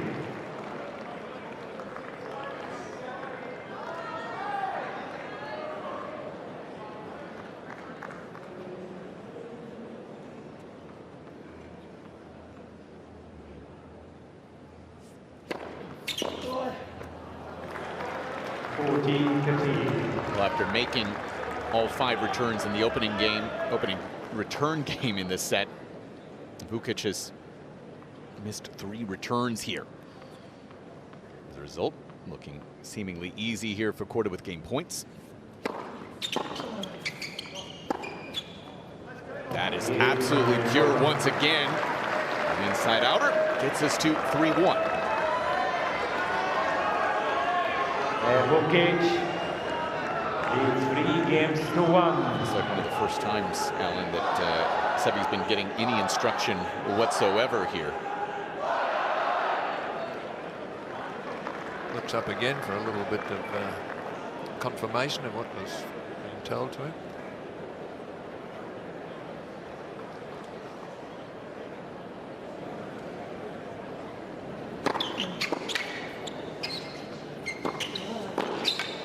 Oh, that's phenomenal. Well, it's just instinct there to guess which way. If you guess right, it's going to be really hammered. It was, and he just picked it up on the half volley almost. Yeah, incredible wrist and hand action there. Not so much emotion, but that was worthy of it.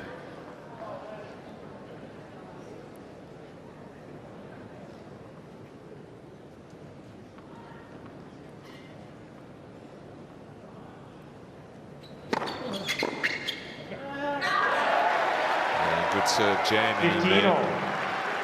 Quite into the body, but into the left hip there, just enough to cause him to pull it wide.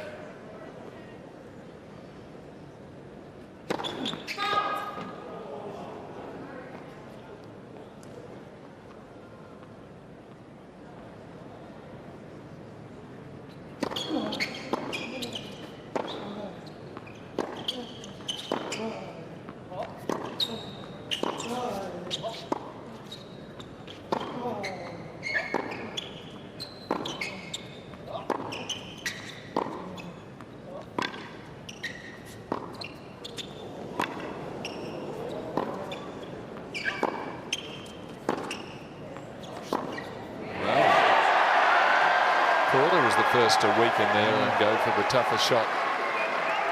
Ran out of patience, out-rallied. At 13, Longest 15. point of the day at 19 shots.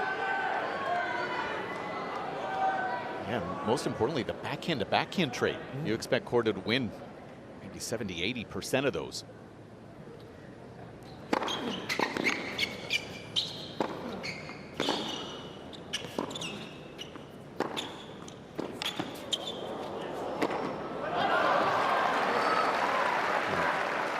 Moving forward as soon as it creates the opening. It doesn't come in heaps, but when he does, it's usually behind a quality shot like this, and the resulting shot at the net's usually a easy put away. Actually, I'd like to see him come in a little bit more, but he knows what he's doing.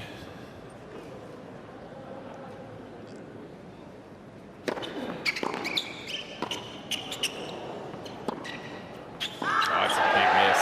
Yeah, that's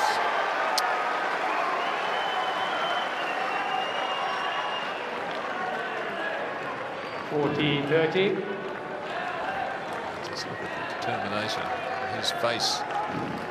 He knows he got a break there, but things are turning around in his favor. Free point there does get us to 4-1. Holding up pretty well here in this fourth is Alex Vukic with a break lead. Vukic leads 4 games to 1. It's a bad miss at 30 all there. Got back the big serve, was right in the point, got the short ball. It really wasn't any need to hit it that close to the line. I mean, a metre inside the baseline, you got net position. And often your opponent misses the pass anyway. You don't even have to play a volley. But I guess that's the way they're taught and encouraged to players to keep going for it. Be positive all the time. Don't worry about too much percentage stuff. Yeah, but I think you're exactly right. That target could be moved in, especially against the Vukic backhand. Yes. You can take that in 4 feet. Yep. And then just, you know, Vukic, when he does have that, he looks for a 2-shot pass combination. So you know that backhand's just going to dip. Yep. Not going to get past there. That's not a Djokovic backhand. No, it's not. At time. 2 games.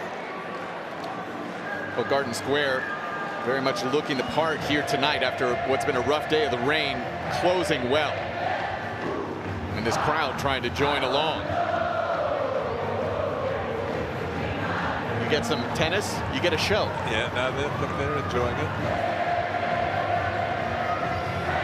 They've waited around patiently over 5 hours for the start of this match to now. They're not going to leave it at this stage. Are those ponchos or garbage bags? Maybe a little bit of both. Yeah. Yeah, well, anyway, they're enjoying themselves. A bit of a movement there in the stands.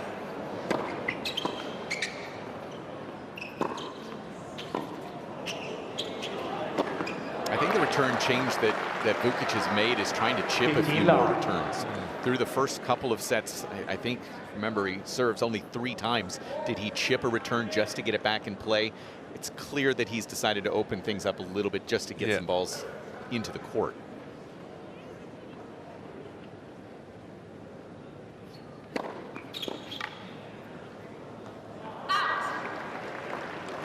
Love.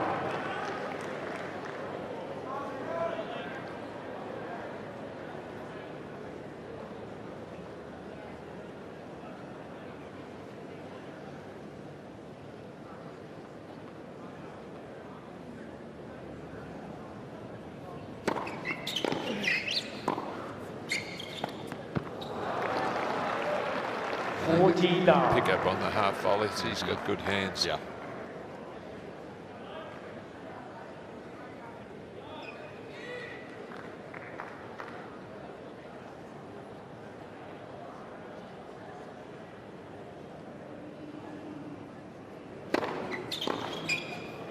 Well, that's it. 14-15. Well, you don't see them make such a poor error or poor judgment as he hit this. He could have hit this ball right there. takes his racket back. No, it's going out. Oops, no, it didn't. I don't think there's anything he could have done unless he makes some very quick steps. Doesn't bother him though. Finds an ace, his first of this set.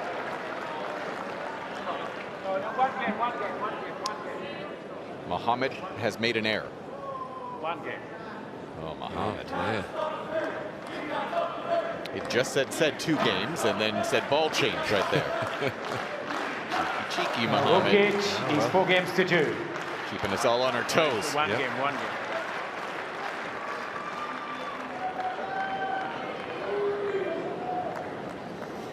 So this does become that point where the last game with these balls.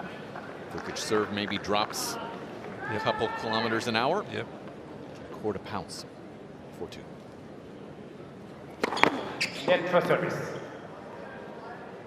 Oh, gee, it'll still be a handy 190 something.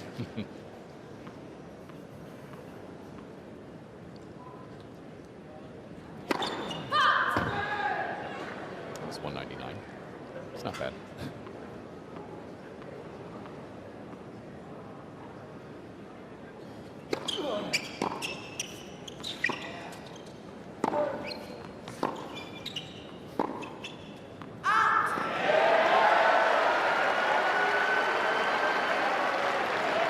Unforced error of the day, excuse me, of the set rather, for Korda, 28 total.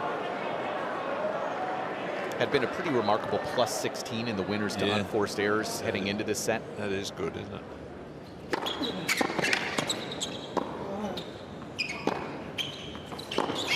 don't think we've talked nearly enough though about the return. 15 over.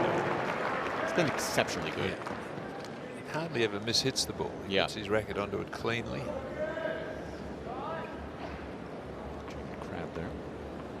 Joining the Vukic box. Well,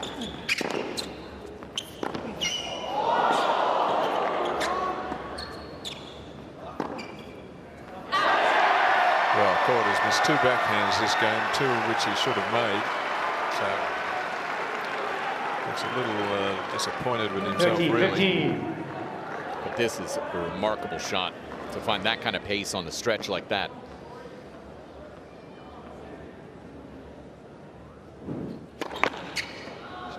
Feeling it a bit here, Sebastian. He's gone off the boil a little and it's bothering him. His man's getting tougher.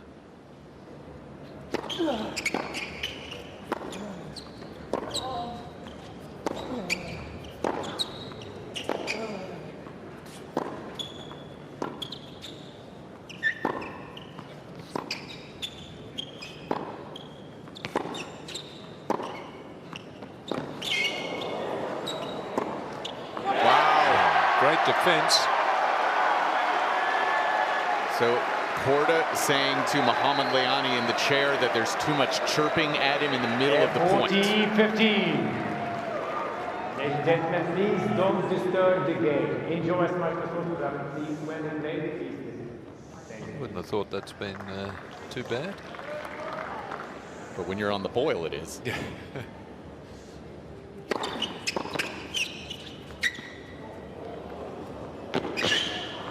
Oh, he's got it. Yep. Full stretch, and those long levers getting it done to 40-30. 40-30. Well, again, it's a risky shot. Poorly hit, but he's quick. And he's got such great feel and control of the racket head. That wasn't even a difficult shot for him.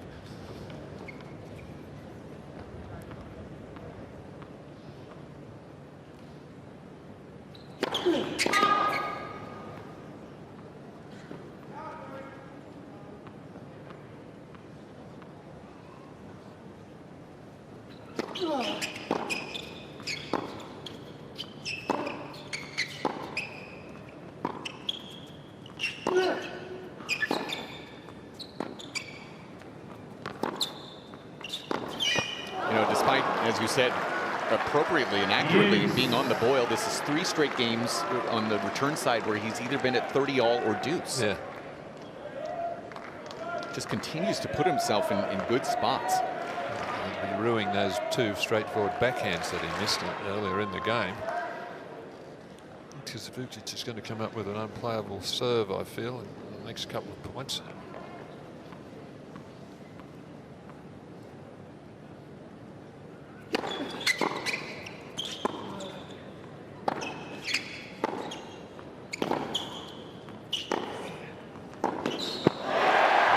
risk it. But he's confident with it. He's prepared to end up past the doubles alley, just about to get it onto his forehand. He knows that's his chances to win the points. No doubt he's up to that risk quotient since late in the third. And the ace will shut it down. 5-2. And a ball change here in the fourth set at Kia Arena. There's always on the cards a big serve at some point. Vukic needs 5 games to 2. That's why it's such an asset to have in your tennis game. And he's got it on the first serve. So I think we're going to be heading for the fifth, because it's just looking a little worried to me. Korda is looking at his rackets. The other one's come back, but he got has to be a blue stroke. Yep. I'm not going along with you yet on that. You don't think I think we've got a little more drama in this set. I don't know. I just think that Korda doesn't show much. He's very cool. You wouldn't want to play poker with him. But actually, I wouldn't want to play with anybody. But you can come to my home game. I just like the way Vukic has changed it around, much more positive. And he's getting into a few more rallies, and even won that 19-point rally. Some beautiful colors there. The Illinois orange on the left, and the former Illini coming alive here in his fourth set. 5-2 edge. Mike Cation, Alan Stone. Sebastian Korda has won a tournament. Alex Vukic College Courts, a challenger in Champaign, Illinois. Serves at 2-5. We lost Muhammad's voice again for a second there.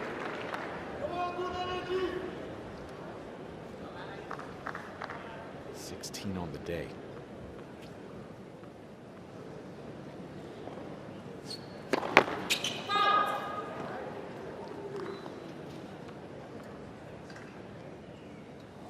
Well,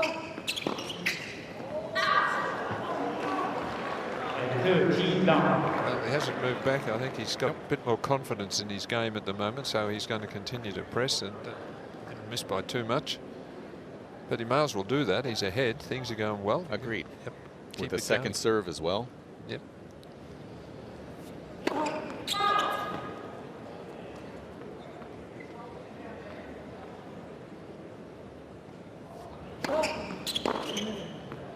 He's got this one, though.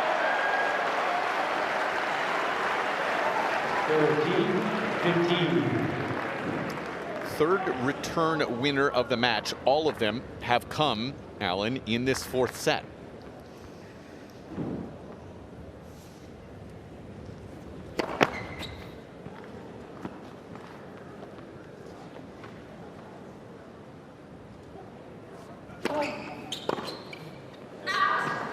And 14-15. Surprise second serve down the tee there to the forehand, knowing that Vukic would be looking to move the other way to run around and take the forehand in the corner.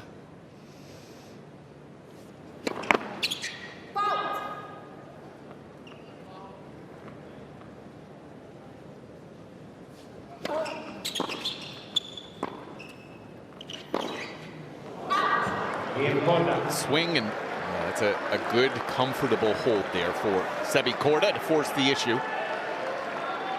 Vukic leads 5 games to 3. Now, he mustn't get ahead of himself. Thinking the scoreboard, he's doing well on his serves. This set, he's just got to play. It's very easy to say just point by point tennis. Play the ball on its merits as it's come over the net to you, and the scoreboard takes care of itself.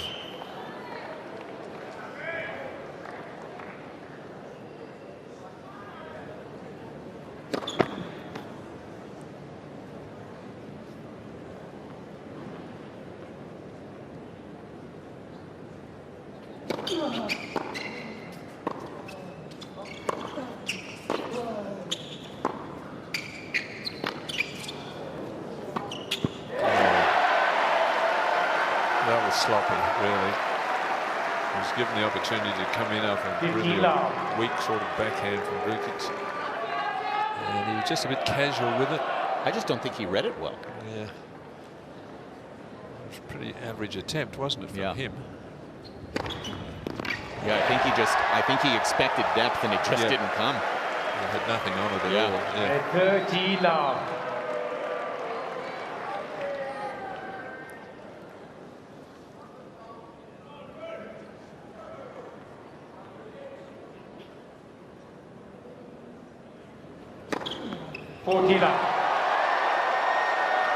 Serving his way into the 5th set here. 3 chances for it.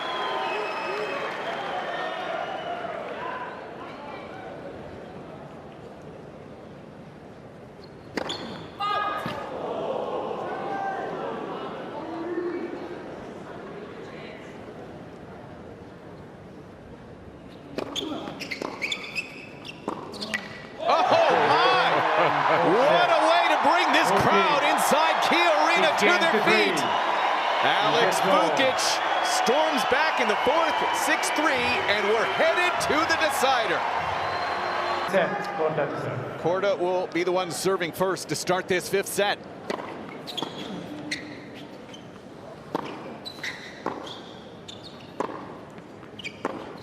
I'm going to go back to it, though, even though that backhand goes long. It's a chip return from Vukic. That's the adaptation, just to get a couple of more points in play here.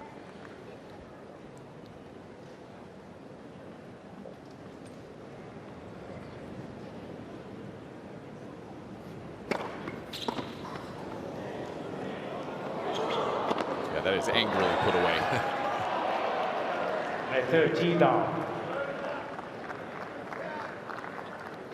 Vukic is definitely, with that serve and that forehand, he's dangerous. So you just cannot take anything for granted here that Korda will win this 5th set. He's got an advantage serving first. Always the game ahead.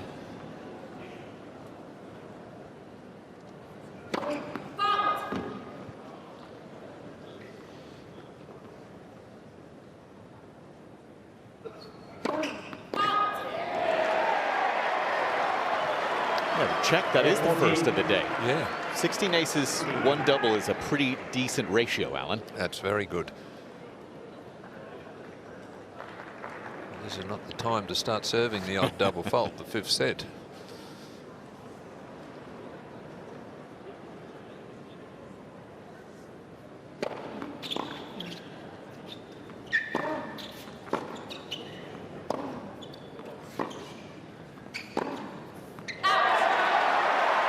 Chance to come forward there. I think he misses a couple of opportunities. His ground strokes are so good and so smooth, and when you're inside your baseline and you've forced your opponent outside his playing area, there's a short chance to come in. I mean, particularly on his backhand, he's not going to pass you a lot. Correct.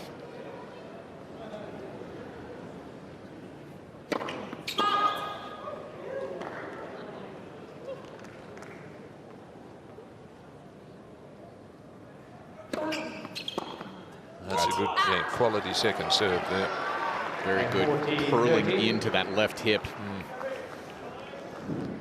Well, technically he's very sound, but you can't really find much fault. But as I said, I would love to see him just attack just a little bit more, not rely on the same style of play every point. Depends who you're playing again, of course, but as we said, Vukic doesn't have a great backhand pass. And he's come forward 21 times, successful on 15 for a very good percentage. Well, that's 2 this game now. Wow. That was just overplaying, trying to hit a big second serve down the tee. He's shaking his head as well. Well, hasn't served a double all match and now serves 2 here. But as I was saying, once you serve 1, it gets in your head a little bit.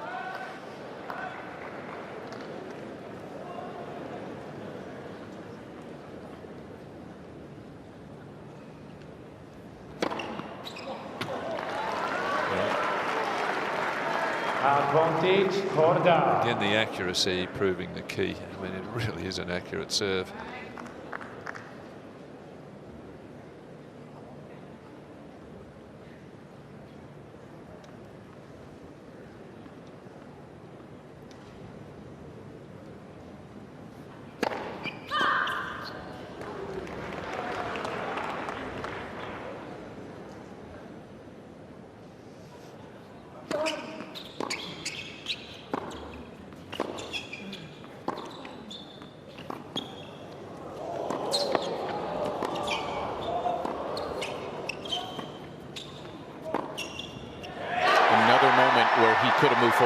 easily. He was well on top in the point and just gets a bit too defensive and thinks, well, the groundies are good enough to out-rally him and force him into error.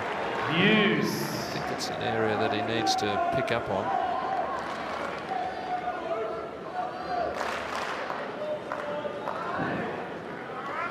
It's so different than last week in Adelaide, where he was rushing the net quite a bit through that run to the final.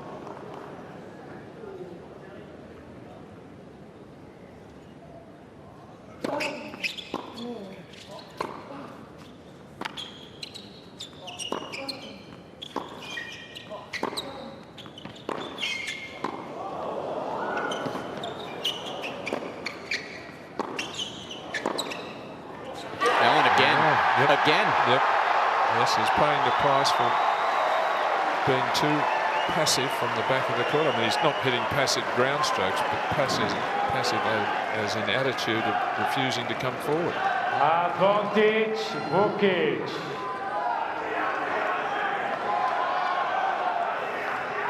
You can see the body language has changed from the two players. Let's look at that steely glare there from Vukic.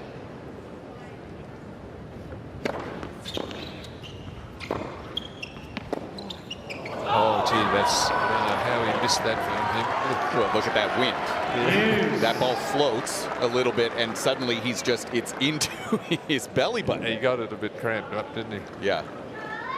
And now some emotion from Korda. This means a lot to him.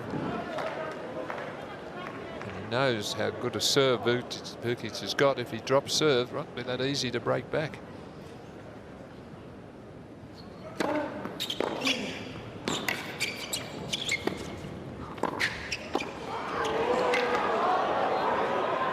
Oh, my. Wow, what an angle. Well, I don't know if he meant it quite as good as that, but that was sensational over the high part of the net and inside the service area. In this wind. Yeah. So it's not a bad lob. Yeah, I mean, that wind is, you can tell, it's moving that ball all over the place. Yeah, I can't believe he made a shot as good as that from there. It just shows you he's on fire. Yeah, remarkable stuff there. 2 of 3 now on his break chances. Make it 2 of 4. And Korda staring into that crowd after the ace as well. Saying, take that. It's number 18 on the night. One of the most important of the 18, that one. Just hanging on here now.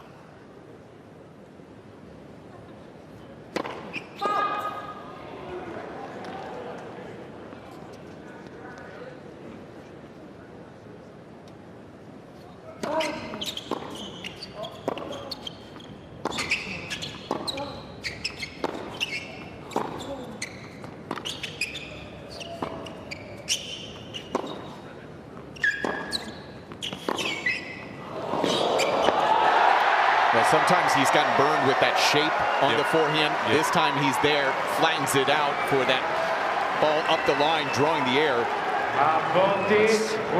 He is living dangerously, just sort of teasing the Vukic forehand, saying, well, mine's pretty good as well, cross-court, cross-court. Well, let's see if this banana peels and we grab a break. Oh.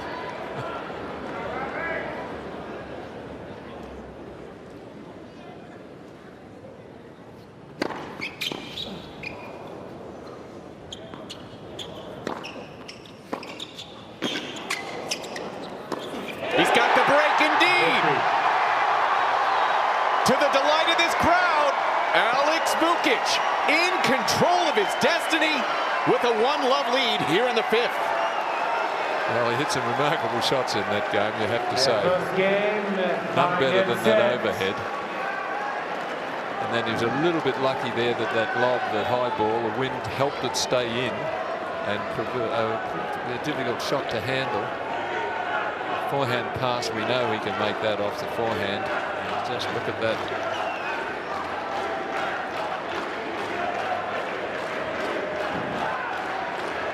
This is coming up for a big moment for him. He can serve out this set, 3rd round of the Australian Open.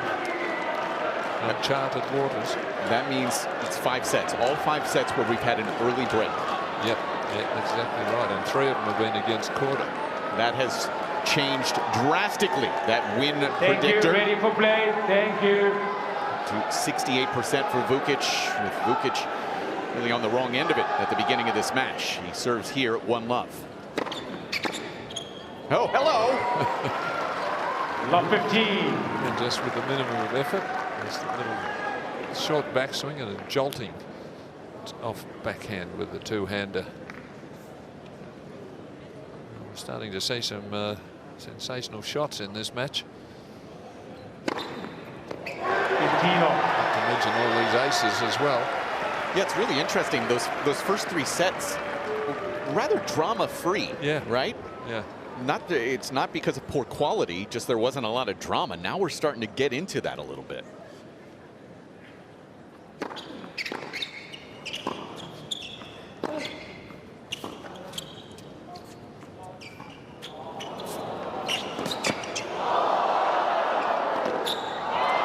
A couple of poor shots from both of them in that rally. But I think what's happened is Vukic has really lifted the quality of his play. Yeah.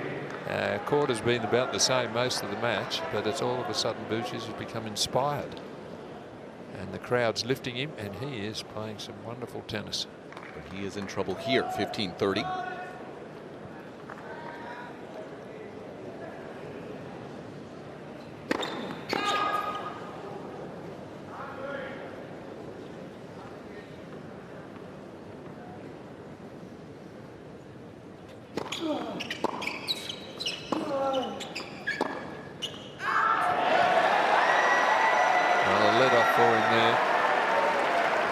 Shot was there to hit, I guess, but I mean, still it's a bit risky.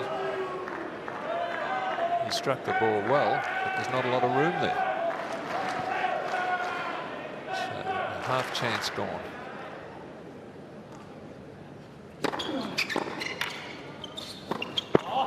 That's such a good body serve, and just didn't get his legs around, did he? It's one of the forehands he misses, and the easier one ball with no pace around the middle of the court, and he's got to generate the pace and the movement to get into position. He's much better when he's on the run and getting into that backhand corner for the off forehand. Korda was 0 for 1 in the last. He has been able to generate more through the day.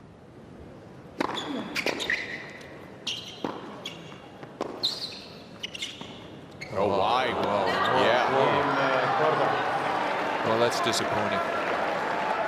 So the break right back for Korda, who does that 20% of the time in the last couple of years. 1-all. Well, the good players are likely to do that, aren't they? But it's just a couple of poor choice of shots there. I mean, to play that drop shot there off his forehand, I don't know what got into him. What happens, I think, a little bit, they panic. The players have got to win this point quickly. And one way of winning it quickly, or losing it quickly, is playing a drop shot. Yeah, 19% right now after missing a couple earlier in the day. But that is a very good average. And on top of it, the fact that Vukic, Alan,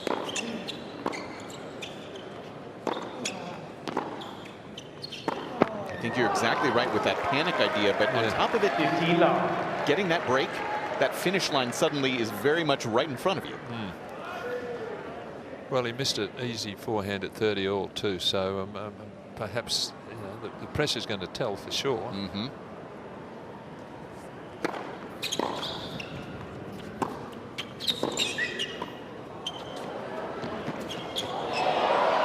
I missed it.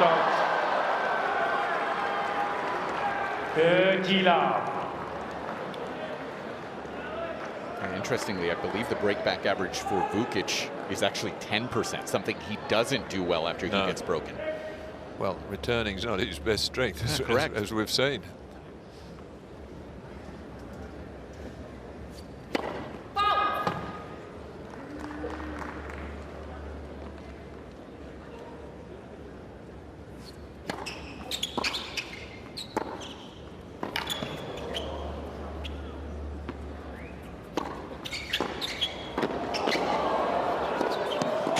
Yeah, rewarded with some really good patience there from Sebi Korda in this win. Grabs game points. moving forward there. Can't put that one away. Now that's quite a good low volley there that controls the ball. It keeps him net position. And that was an easier volley. It looked spectacular, but it was easier than that one. He's only just got to get his racket there to angle it away.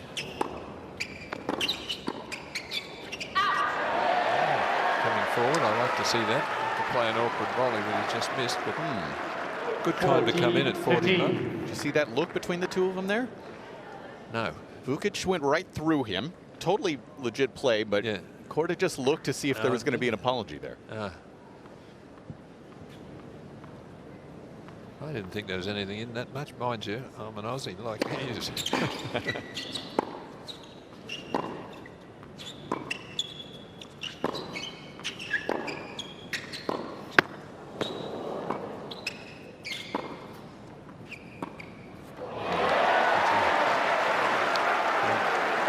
Finish the rally, that's one way of doing it, playing the drop shot. Live or die with it, but usually it's the second. He knew as soon as he hit it, he hadn't given it enough elevation. There's that apology from Vukic after that let court.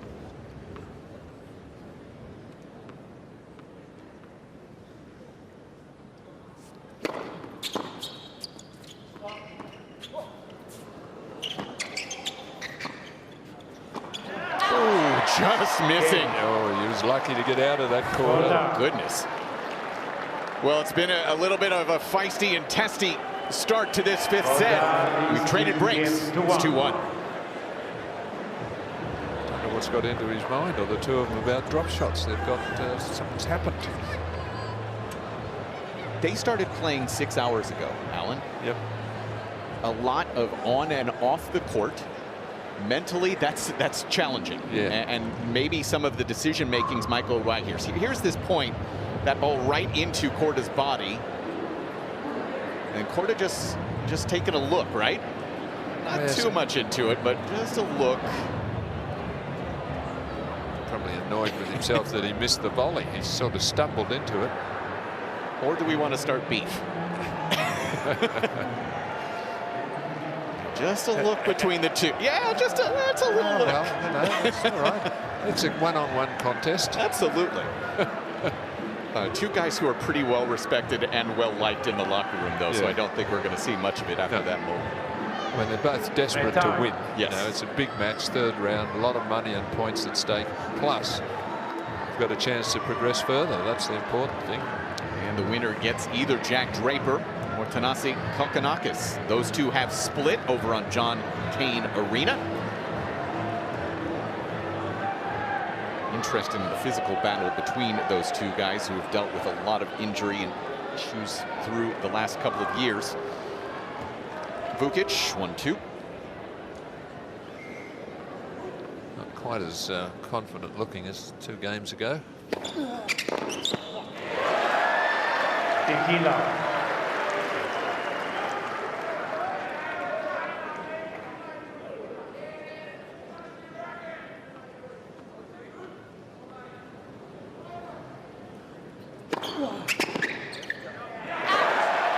Quickly to 30 love behind 2 first serves. And 13 down.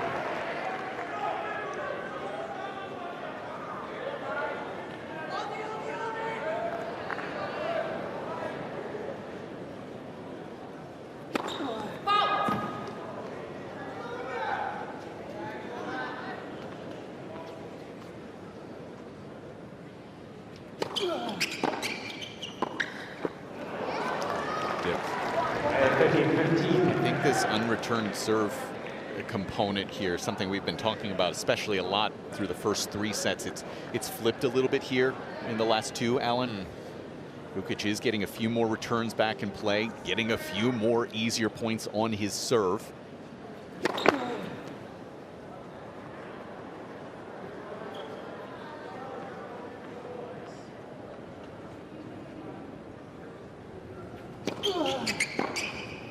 And that is a clean return winner from Sebi Korda.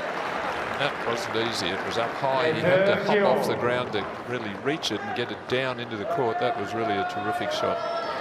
So the game after up very quickly in Vukic's favour. 30 all. 2 return winners in this set, 4 for the day.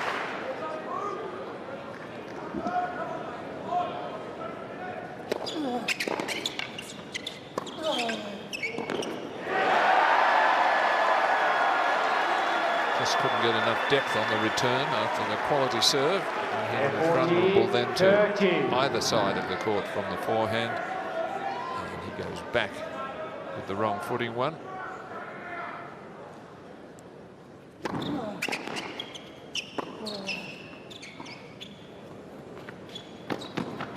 Well, it's a risky play. Vukic pulls it off. It's 2 all. How hard is that shot, Alan? I don't know why they're persisting in the drop shots. I mean, it wasn't a bad drop shot, but he gets there plenty of time. And he's got a great forehand, a great wrist to be able to impart spin. He's confident in it. Don't mess with me, you say.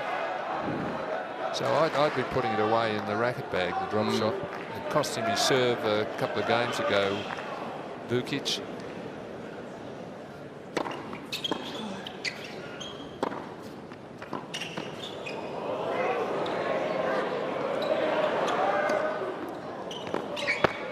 So that's where the crowd does need to, yes, calm themselves. That is, it's such a fine line, isn't it, Alan? Yeah. You want the crowd to be engaged. Well, they're not used to seeing high lobs, so when one goes up like that, they go, whoa! Except forgetting that the player's got to make a smash.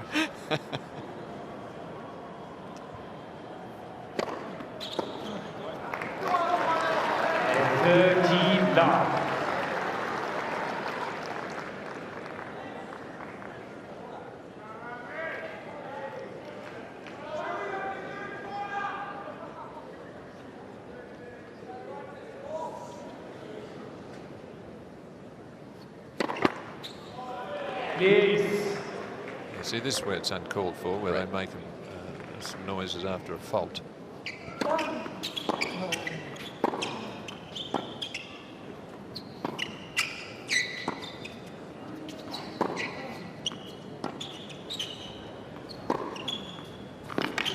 Just not enough on that slice backhand, it just floated. I will say this is the second time I've called an American versus an Aussie here on this court. Tommy Paul loved it, actually, that there was a crowd that was engaged. It's about how you respond to it. It is, exactly. There's no malice in it. Correct.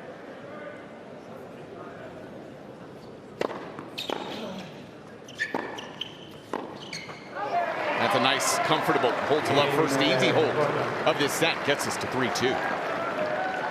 Korda leads 3 games to 2. Well, I think Korda's back in business again now after that loss of the 4th set and then an early break of serve against him in the 5th.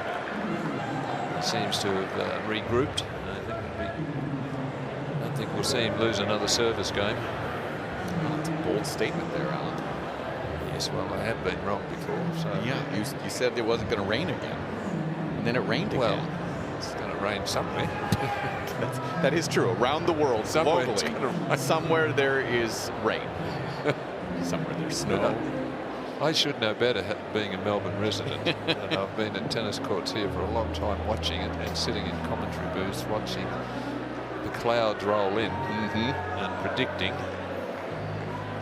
I hope that's not the same banana that was up in the stands. That's all I can say. Time. Well, this is the 8th career 5th setter for Sebastian Korda. He's got a 3-4 record. Vukic, the 5th for him. He's 2-2.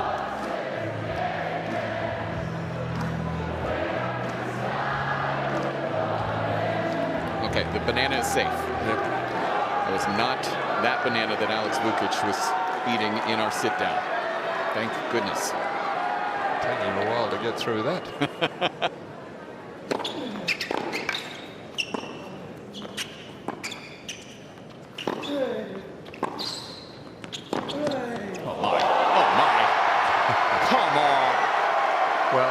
Had to go for it. There's no way he's going to recover, and so on the full stretch he goes for the winner here, doesn't break stride, judges perfectly with the stride to the ball.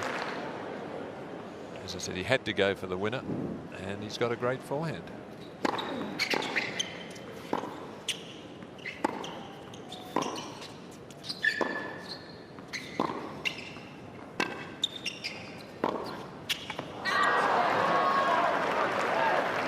Again, he wants to change direction as much as possible. He does not want to stay in those trades on the backhand side of it. No.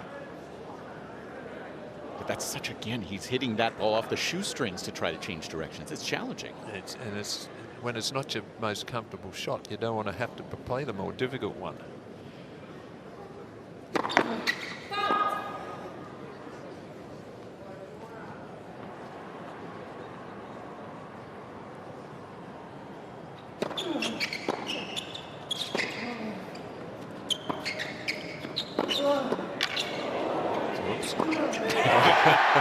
You're expecting maybe a...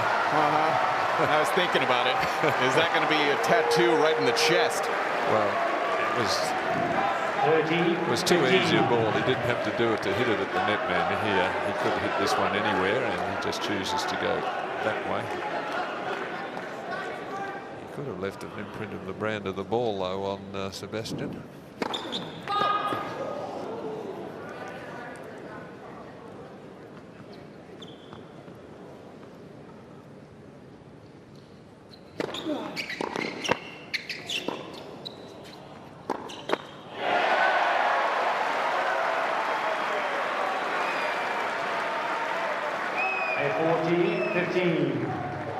He's doing a good job of hanging in here now, Vukic, after having an early break and losing it. Might have dropped his shoulders a little bit and think he'd lost his chance. You're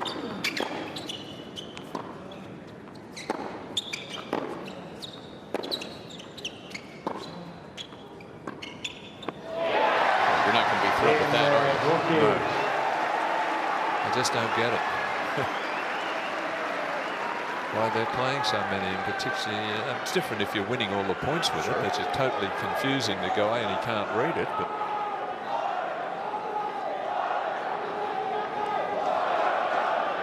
anyway, crowd continues to want to get involved in this one at 3-all in a fifth, closing in on the 3-hour mark. That's a pretty quick 5-setter, although in its entirety, not so much. We've been out here for over 6 hours in between a few rain delays. Korda, 3-all. Oh, my! Statement made. It's love 15. Well, what we were saying, on the stretch, he hits forehands better than he does if it's a routine, easy one down the middle of the court. He just loves to create those great shots on the run in the stretch. Thank you. That would have to shock Korda, that one.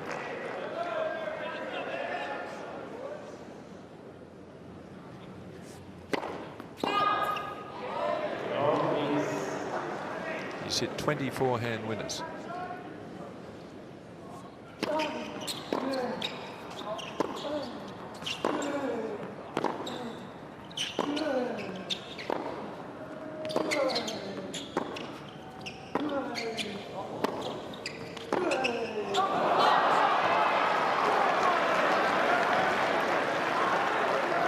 Too routine a shot. He wants a more difficult one on the forehand. He now has 19 unforced errors on that forehand side, so it is nip and tuck. It is.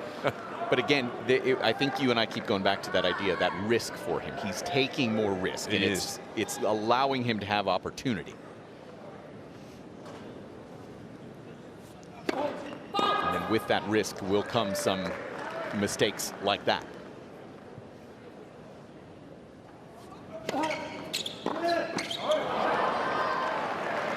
Sure why he didn't run around that and take it on the forehand. 30-15. 138k serve, and with his forehand, he looks for every opportunity. It was one he could have gone for.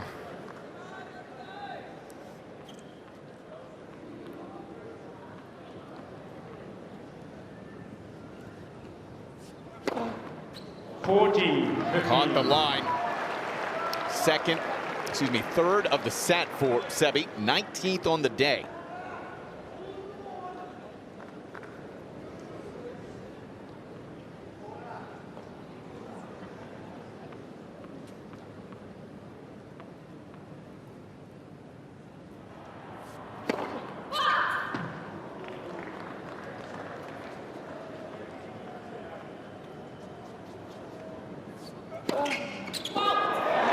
All three of the doubles have been in this set.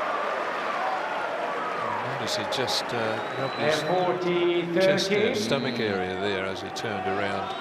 Left ab, he has it strapped in 2 places.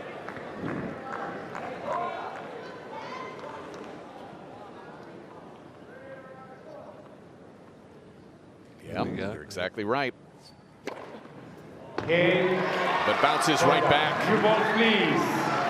Couple of aces. Korda shuts down a mini opportunity there. It's 4-3. Plenty of people still here.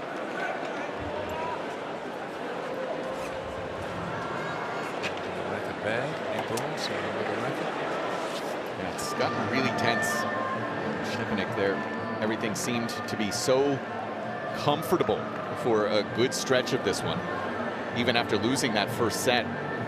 Yeah, you wonder if all of the stops and starts, 6 hours plus here today, if maybe that's just taking a little bit of a toll. There was actually about a 3-km/h drop-off in his average first serve speed in the 4th set. So you just wonder if maybe that's doesn't look like it's really a problem, just so much as just a little discomfort. But then there's a banana, so I mean, what do you need? Well, I think you're right about that. It's the stop-start stuff when you've got some injuries. You warm up, you're all set to go. Then you cool down during a rain delay. Just warm, get going again, then off again. So someone who's got slight injury problems, that's harder to deal with than someone who's 100% fit.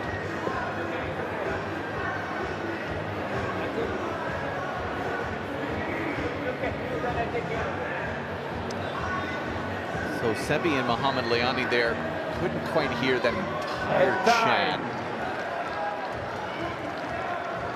You think it was about getting Mohamed Layani on the ball with calming the crowd? It's entirely possible. That's where my head went as well, Alan, as we're about to hit this 3-hour mark. That's pretty quick, again, for 5 sets. Yeah. Pretty straightforward. The average rally length, only 3.6 for the day. That's gone up a lot over the last 2 sets. 3-4.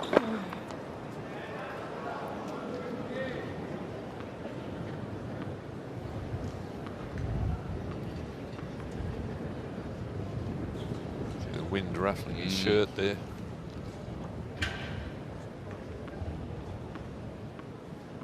And the net.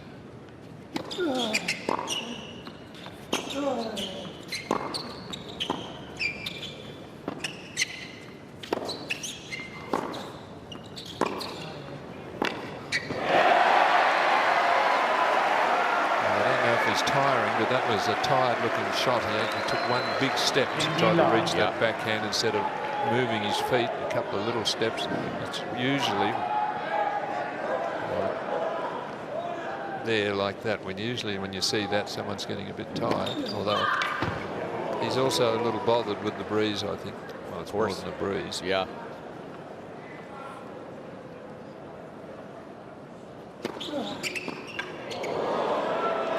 Really good body serve, kicking right into it. Yeah.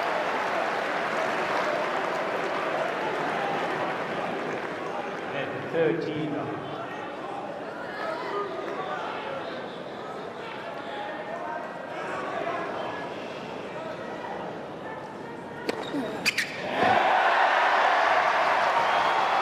Second of the set. 15 on the day. And 14 now. Stage in a match where it's a huge bonus if you can run through your service game quickly.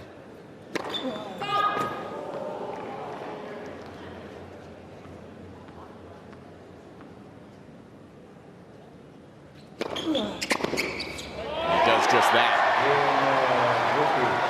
For all.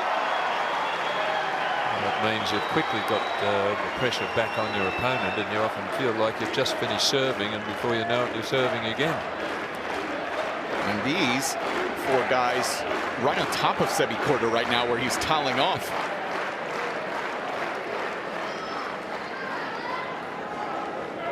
Sebi again here in this 5th set. 3 doubles. Maybe a little discomfort. Ready for play, thank you. In that core area.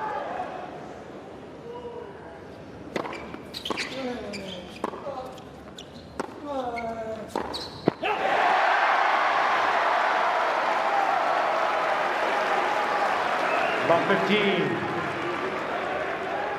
It's hard to tell about Korda, isn't it? Because he doesn't change his expression much or his movement. Just gets on with his, the business of playing.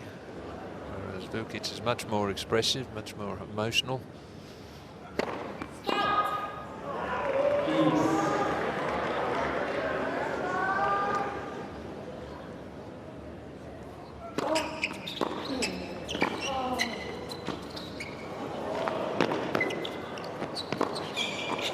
Again, a failed drop shot. He had to work hard to win the point. Good little chip down the line and then covering down the line, which was the obvious shot. It hits it pretty well. But from there, he's only just got to get his racket on it, and anywhere in the cross court will win the point. Korda again just taking away that line. But, he's a very neat volleyer. And yep. That's why I'm a bit surprised we don't see him there more often. Or we haven't in this match anyway.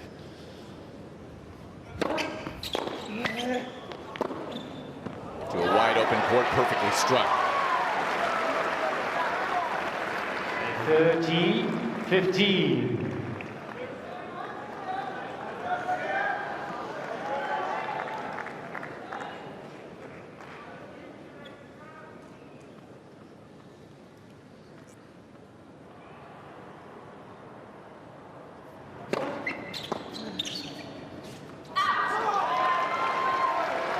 And 14-15.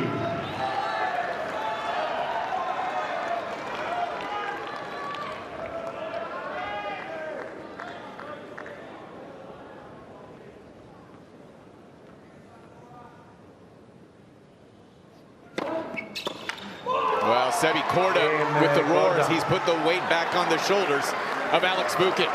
One game away from the third round, 5-4. Korda leads 5 games to 4. A little bit of emotion shown there by Sebastian at the end of that game. I don't think he thought at 2-1 that he'd be still out here and fighting for his life, really. Yeah, he doesn't get expressive, as you mentioned. He does not get expressive unless he needs to. Yeah. And this feels like one of those moments fighting against not only Alex Vukic, but this entire crowd inside Cain Arena. He's going to point to the ground right here and say, right now, find this break, find a way.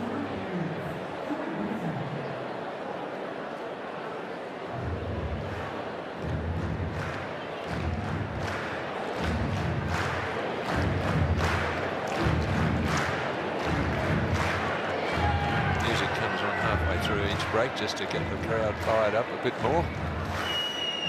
And time. To the sounds of Queen, these two competitors ready to see this one through to its finish. Will it come right here? Sebi Korda, one break away from the third round. Alex Vukic has served 62% here in this fifth set. I must say, Mike, it's really improved, hasn't it? As in its interest and its level of play and its excitement. I mean, since this last break, since they've resumed, it's really been terrific. It was a bit humdrum to start with, first 3 sets.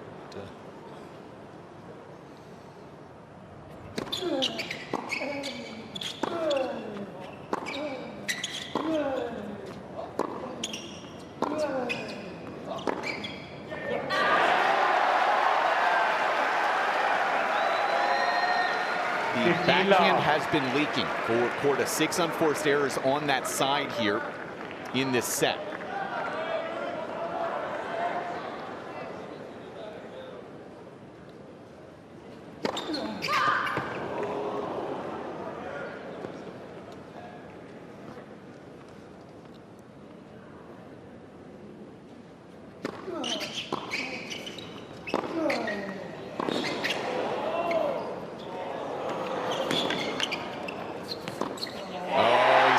Finally one pays off, Alan.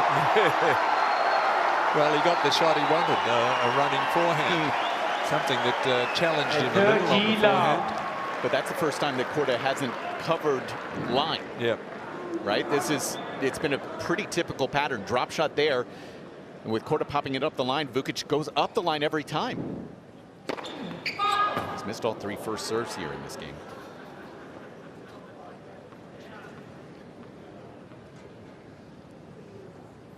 Hasn't bothered him yet. No, it's another quality serve. And when he misses the big first serve, it's not that big a deal because his second serve's so good. He's won 9 of 11 second serves here in the set.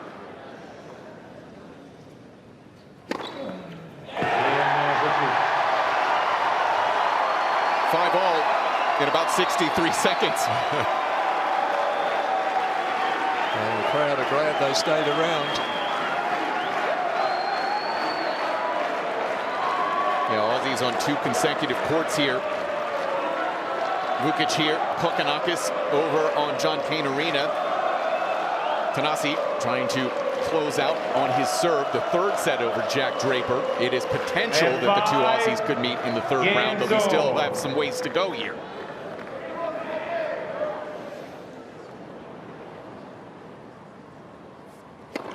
At first service.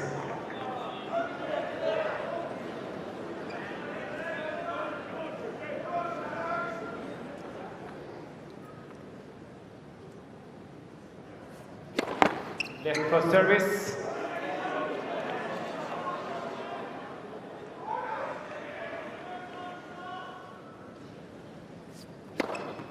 It's not bad. I mean, he consistently serves around the high 180s all the time and placed it. I mean, his accuracy is the thing that I think is fantastic.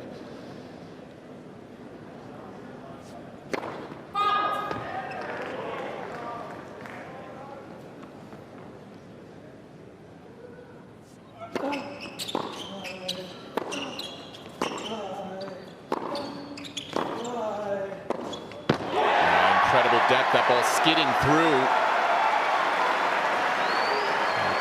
One of the other things I've enjoyed about this match is they get on with it.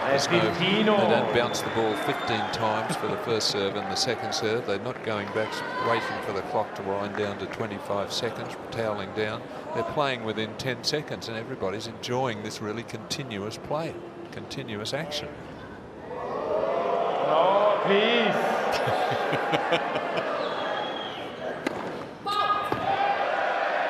So this is uncalled for. And it's funny at the same time.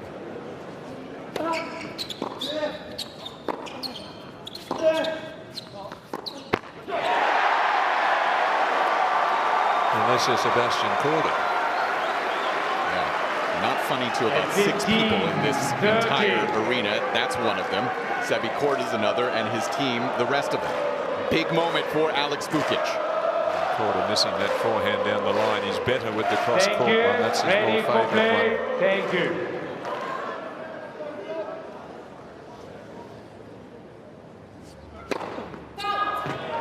Please not.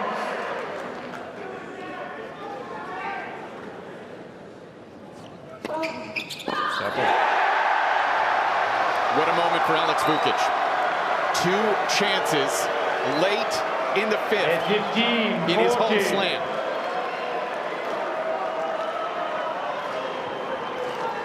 Please, between first and second serve, no disturbance, please. Good luck, Mohammed.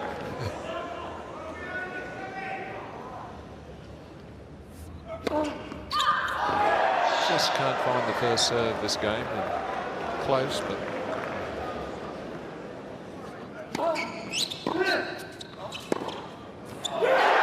loose game. Korda. Vukic rises to the occasion, and he will serve for the biggest win of his life at 6-5. Vukic leads 6-5.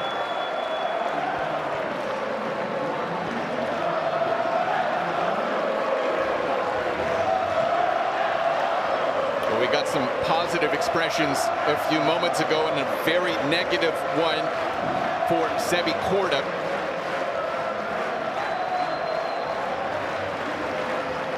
And right at those super fans in the stands,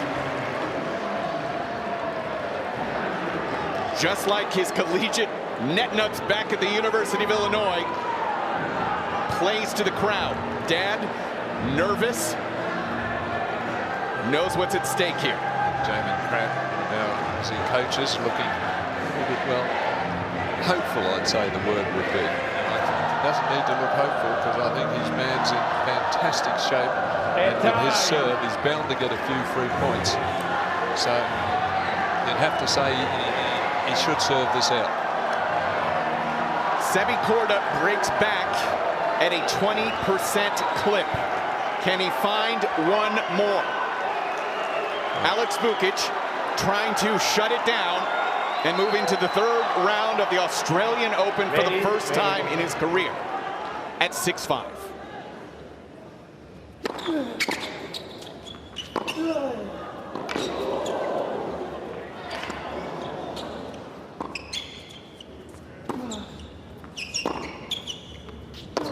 Yeah, that's not surprising in the least. That's a tight couple of swings. Well, I thought there was going to be an out ball there. That rally caught just the back of the line, and he looked down at it. And that wasn't a good swing on that one. It was a hurried. So the first point, which is vital.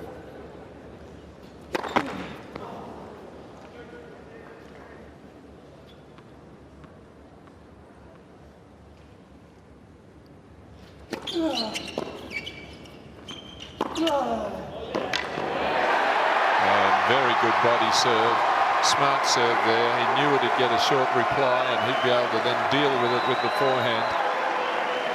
So that's very good thinking on his part.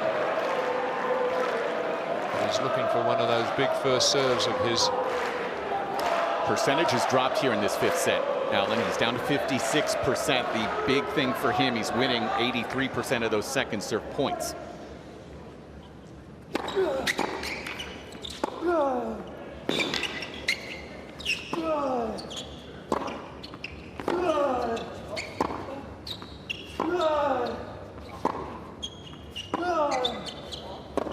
Multiple times where he could have moved in, and again fails to do so. Yep, he opened up the court and refuses to come forward.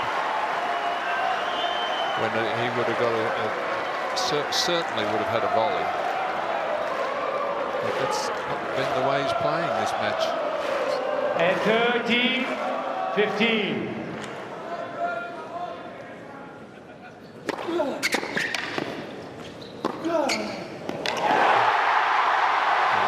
The serve in the forehand, the 1-2. Crowd on their feet. Their man is about to bring it home for them. And he'll have two chances to do it. At 14-15.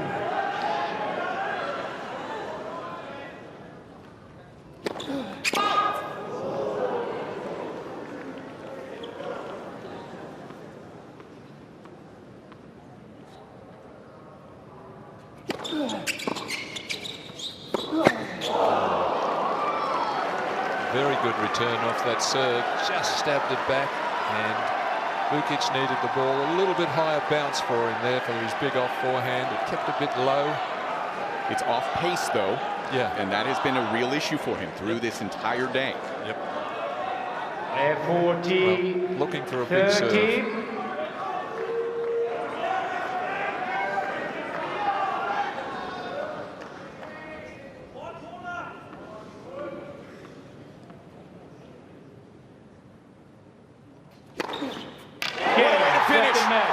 Alex Vukic, for the first time in his career, into the third round of his home slam. 7-5 in the fifth over Sebastian Korda. It's Vukic's day here at Cain Arena. He's moving on to the third round.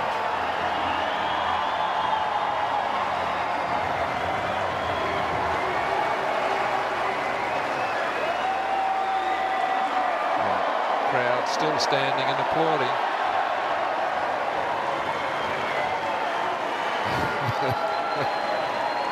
Well, that means a lot to him, really. And at the end of the third set, We lost the second and third, 6-3, 6-2. Mike, I don't think we thought that this would happen. No shot.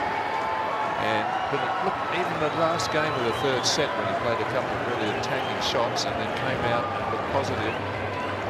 From that point on, it turned around there, and the last couple of sets, the tennis improved dramatically, and he didn't weaken at all. He had an early break in the fifth, which he'd lost, and a player could think, oh, well, look, I've had the chance and I've probably blown it, but not him. He came back, and I think being the more aggressive player in the end wins it for him. He was looking to create winners with the forehand. He was trying to do more. Sebastian Korda hit the ball smoothly and as beautifully as he always does, but let a lot of opportunities slip where he could have come to the net and finished the points. So Vukic with a last fist pump towards his team. And now let's hear from our winner, Alex Vukic. Alex, the final 32 at a Grand Slam, you're through to the third round. Yeah, let's freaking go. Come on!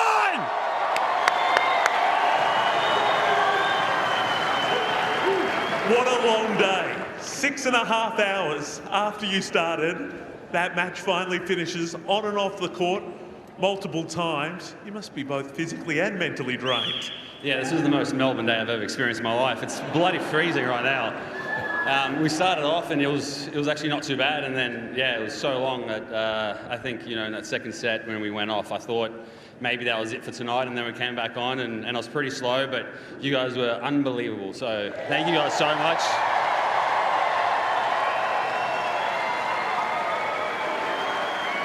Your skills left us in awe at times. You really had to work the angles, hit the lines against a player of Seb's caliber. Yeah, I really had to lift it up. After he won the third set, he was outplaying me, and I tried to use the crowd. You guys were so good, pushing me so much, and my level finally kind of got to the energy of you guys. So yeah, thank you guys so much, and hopefully I can continue.